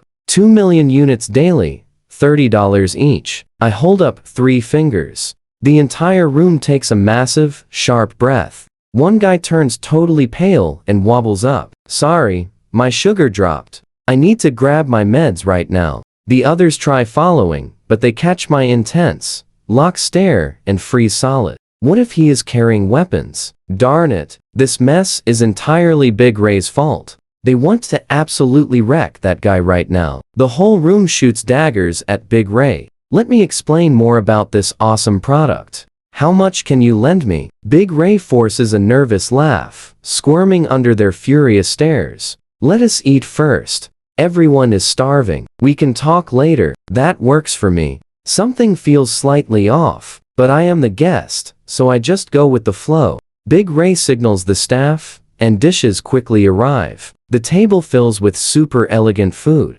Glasses are raised high. I join without hesitation. We trade toasts. I note these men are future creditors. But watch closely here, you and I are about to witness pure chaos. Barely 20 minutes in, the door suddenly crashes wide open with a massive bang. Everyone jumps. A squad of officers storms right in, fully geared, wielding bright flashlights and handguns. Everyone at the table scrambles to their feet in panic. Every single finger points straight at me. I barely process anything before heavy handcuffs click right around my wrists. Then I hear someone shouting loudly, 3 more guys in that other room. What is going on? Why arrest us? We are totally innocent. Zack and Buck, shouting violently, snaps me back. This is a massive misunderstanding. All of it. Shut up. Chief Liang, who apparently hid in the bathroom for 30 minutes, steps forward, glaring down at me with absolute contempt. Do you know who I am? Before starting business, I worked in strict narcotics enforcement. You are entirely finished, kid. I recorded everything. Developing a new controlled substance. 2 million units daily at $30 a pop. What? Planning to conquer the entire global illicit market? You are completely done for. A guy your size, 300 pounds, and you will be locked away forever. When they finish, darn it, I glare at this old man with pure, unstoppable fury. Never in a million years did I expect someone to take one sip and call the cops. Can I please make a quick phone call? Lily speaks up, calm as still water. Her composure unsettles everyone nearby. No, the officer refuses firmly on the spot. We both felt that, right? Lily stays silent as the 4 of us are marched under escort. People stare and point as we pass, especially one man and woman standing in the hotel lobby, both staring in pure, absolute disbelief. Manufacturing and selling controlled substances. Was he not supposed to just sell water? Director Kane turns to Vivian, completely stunned. Vivian drops her jaw. I had no idea. Let me find out. She is already on the phone. A short moment later, Vivian hangs up, totally dazed. He used a beverage business as a front, secretly developing a new controlled substance. Word says the daily output hits 2 million units. Kane is floored. He murmurs, unbelievable, totally unprecedented. This kid really is something else entirely. If he had not been caught, he would own the global illicit market. This is a seriously major case. The whole region will know his name soon. He will hit national news tomorrow. Name? I am totally innocent. There are absolutely no controlled substances. It is a beverage. 0 side effects whatsoever. Settle down. Name? Ethan. Age? 25. Quickly, because I completely refuse to cooperate further, the interrogation wraps up fast. In you go. I get put in a cell. It is the station's main detention room. A large space converted from a regular room. Heavy iron bars divided into sections. Most of the cells are totally empty. In one smaller cell, a heavy-set guy just lies on the floor. Hey man, what are you even in for? Chunk turns his head and asks, selling beverages? I lack the energy to even explain. He gasps, no way. I am in for selling candy. Chunk sounds annoyed. What the heck? I sold some candy. So what if it was super expensive? So what do you and I make of this? Is that a crime? I look at him baffled. Got you for high prices too? Do not laugh. How much was your drink? Chunk asks. $30 a bottle. Pricey, sure, but not crazy. Why did they grab you? Stick with me here. Chunk is completely baffled now. 25 milliliters, I answer. Wow. His eyes just pop wide. You're way worse than me. $1 a milliliter? Is this liquid gold? My rock candy only cost a few $100 total. Quiet down. No talking. 2 armed guards snap at us, ending the chat. One glares right at me. Drop the tough act. Making a new controlled substance. 50 tons a day. No one can save you. What? Chunk freezes completely, dropping his voice to a total whisper. Are you serious? 50 tons a day? What exactly are you? Some kind of real-life supervillain? I did nothing wrong. Stop making things up. I refuse to explain, but I know I'm totally fine. So, I stay totally chill. Half an hour ticks by. Then, loud noises outside. A line of people wearing black hoods gets marched right inside. They get cuffed to the iron bars. Hoods come off, and they instantly start yelling about being totally innocent. But then, one guy spots me. I take a single look and spin away fast. Boss. Boss. Do not hide. Boss. I literally see you. Vincent grips the bars tight. Boss. Tell them we are innocent. I just want to disappear. Our whole sales team got caught. Every single one arrested. Wait. Did you just say your entire crew got dragged in here? Chunk jumps up suddenly on high alert. I have absolutely zero to say. Now pay attention, because across town things are getting crazy. Frantic knocking hits his grand office door. Owen frowns heavily. Come in. His secretary bursts in, practically dripping sweat. Before Owen can even speak, he yells, Chief, something terrible happened. Miss Lily got arrested. Suspected of making and mass-producing a new controlled substance. What? Owen feels pure, absolute shock. Then his face turns grim. Impossible. That sweet girl would never do something like this. It is real. The secretary frantically wipes his sweaty forehead. Miss Lily confessed her identity. Enforcement called me super urgently. Do you think it is possible? Possible what? Owen sounds ice cold now. The secretary panics. Ethan is unpredictable. He always takes wild risks. Could this be his massive mess? And Lily just got caught up? Owen's face completely shifts. That kid plays wild, but never this reckless. Come on, we are going to look. But Chief, your high position. If this is real, who cares about my position? Move. It is a totally earth-shattering night. By morning, someone finally wakes me up. Mr. Ethan, we deeply apologize. It was a huge misunderstanding. The head enforcer is smiling brightly, leading his squad to unlock my cell and Vincent's. No way. Chunk blinks awake on the floor, sees the action, and shoots straight up, gripping the bars. You and I are thinking the exact same thing. What insane connections does he have? What is his deal? The nearby guard sighs. He disguised rock candy as bad stuff and sold it. Not really illegal, just pure fraud. The buyers cannot legally complain, and we are totally lost on what to do. So we just kept him. The officer gives a helpless shrug. I am innocent, Chief. Just a good guy. I only sold 3 packs before getting grabbed.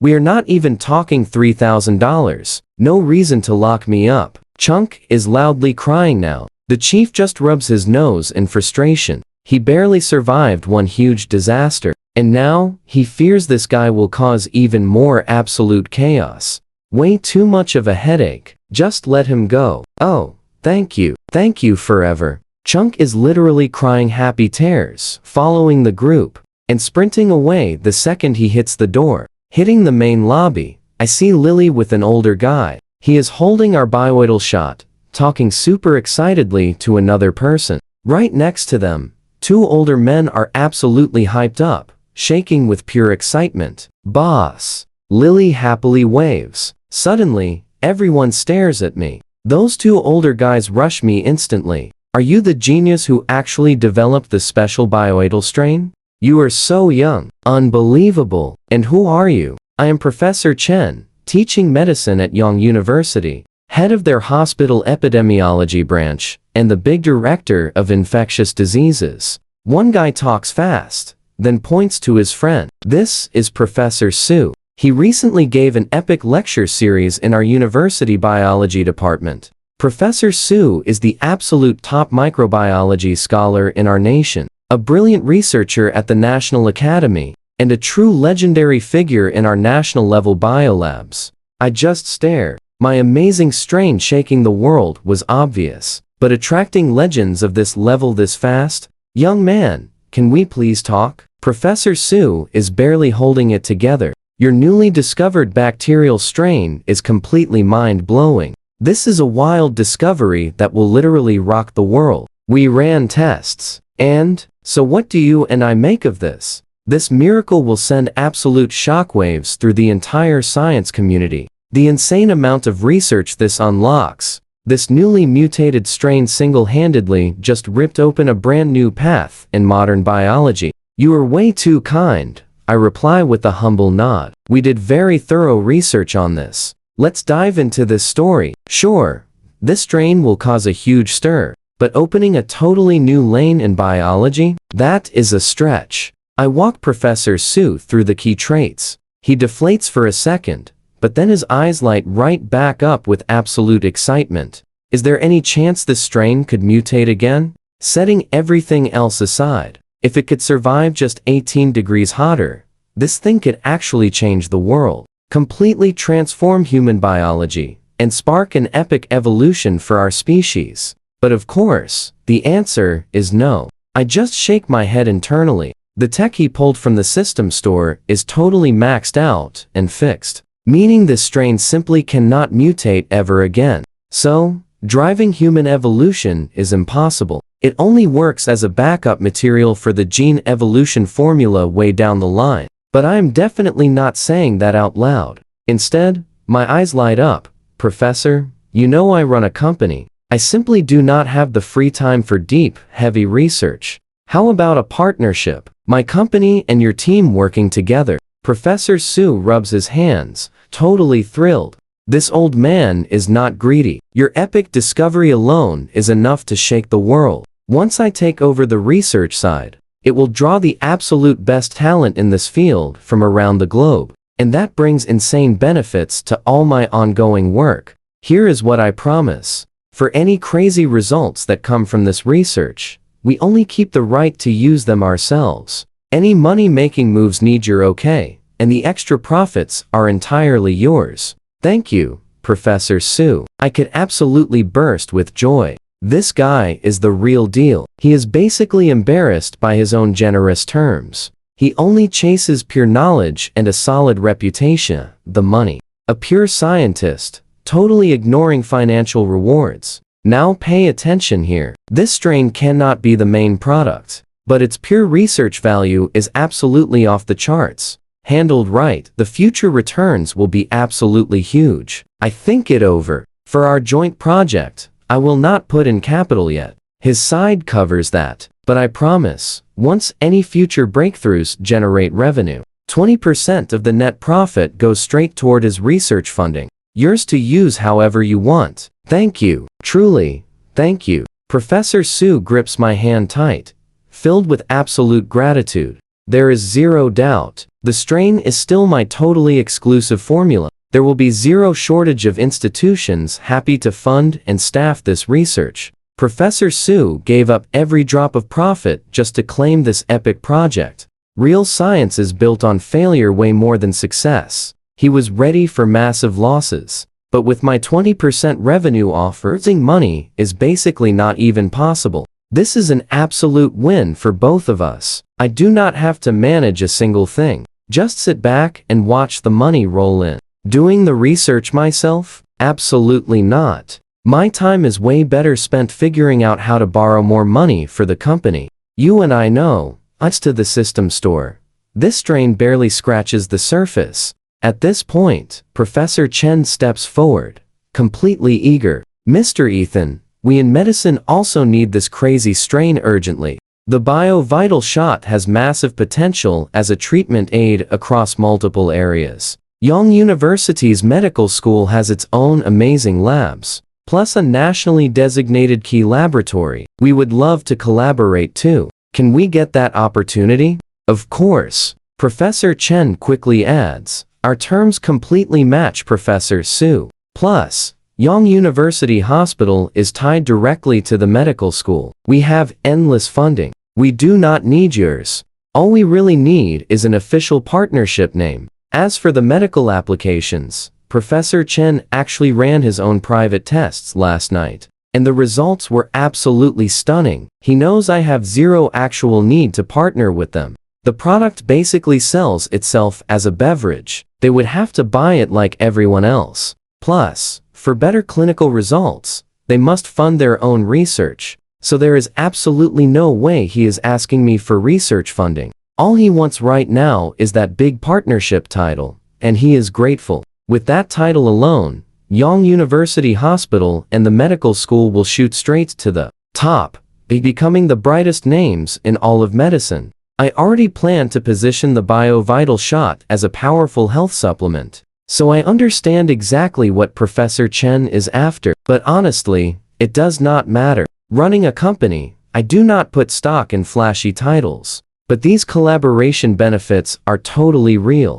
For once, the BioVital shot carries the Yang University name. Selling it gets a whole lot easier. Zero need to worry about any smear campaigns or fake rumors. And trust me on this one, partnering here brings huge, invisible advantages. Just watch how Professor Chen suddenly sweetens this incredible deal even further. From what I understand, Shanghai company is brand new. Those sweet employee perks are probably still underdeveloped. Once we are official partners, let's dive in. Your crew gets free checkups at Yang University Hospital. Plus staff and families can easily use our special internal care network. That is an exclusive perk meant only for our hospital staff. I have the power to share it, and I am choosing you. Here is to a brilliant partnership. I reach out, shaking Professor Chen's hand. His face absolutely lights up with a huge smile. Both deals secured. I glance over at Lily.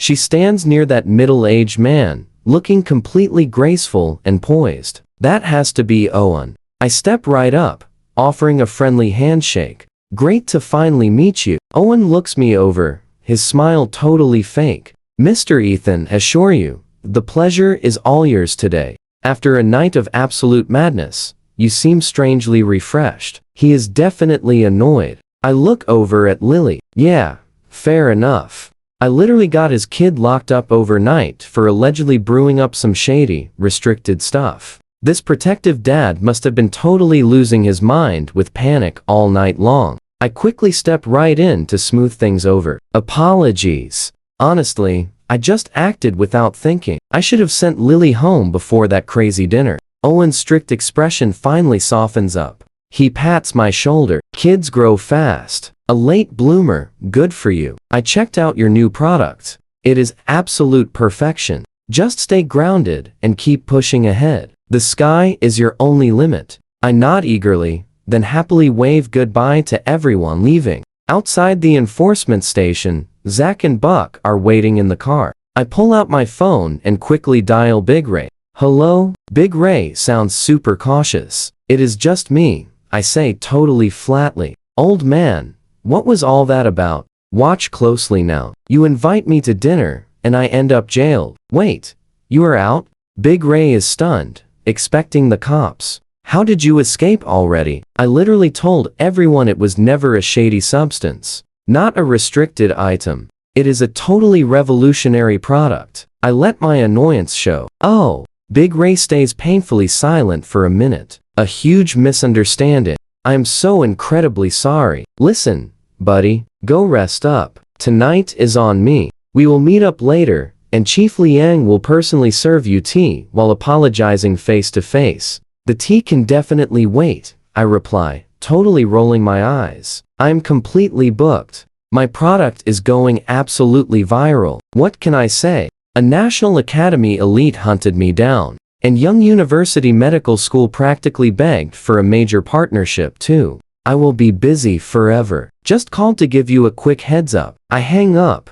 This whole mess was just wildly ridiculous. Just a misunderstanding. I'm definitely not petty enough to hold grudges. That whole squad? walking money bags and rich future investors, all of them. Maximizing our profits. That is the true goal. If they bring piles of cash, I am absolutely accepting it. Thinking about all this wealth, I casually smile. Buck speaks up from the driver's seat. Hey, boss, maybe give Director Norm a ring? Last night, after questioning us, the elite officers contacted him. You and I know how wild this gets. We never called him back because we were speechless. He is probably sweating bullets right now. Just absolutely enormous pressure. Right at that exact moment, inside Director Norm's house, his eyes are completely bloodshot. After panicking all night, Norm is literally ready to give up. Norm, please stop. His weeping wife wails,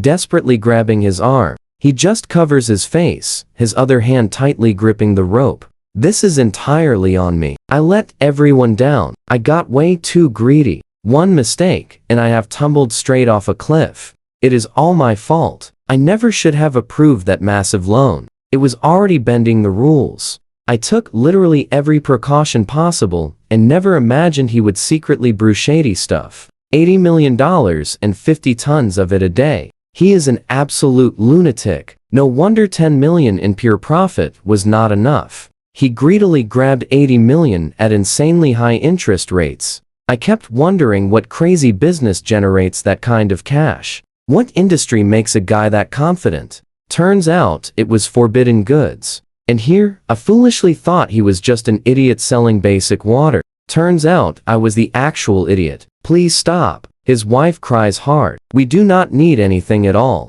Let us just escape together. As long as you are okay, nothing matters. Stop talking me down. Someone has to finally take the brutal fall for this epic disaster. If this mess ruins Preston, we are totally finished. If I disappear, you can still enjoy a great life. This is how it must end. I am so tired. Let this nightmare end. Norm squeezes his eyes shut tight. Suddenly, his dropped phone starts ringing loudly. His wife looks down. It is Preston. Answer it. Director Norm frantically scrambles to grab it and connects the call. Norm, help me meet with Ethan. Preston speaks with an odd tone of wonder, a clear note of deep reflection. Ethan? How can I arrange that? That guy is securely locked up, probably about to be utterly ruined. Wait a second. Norm suddenly catches his breath. Right. Ethan is finished. Preston must be subtly warning him that he has to go down right beside Ethan.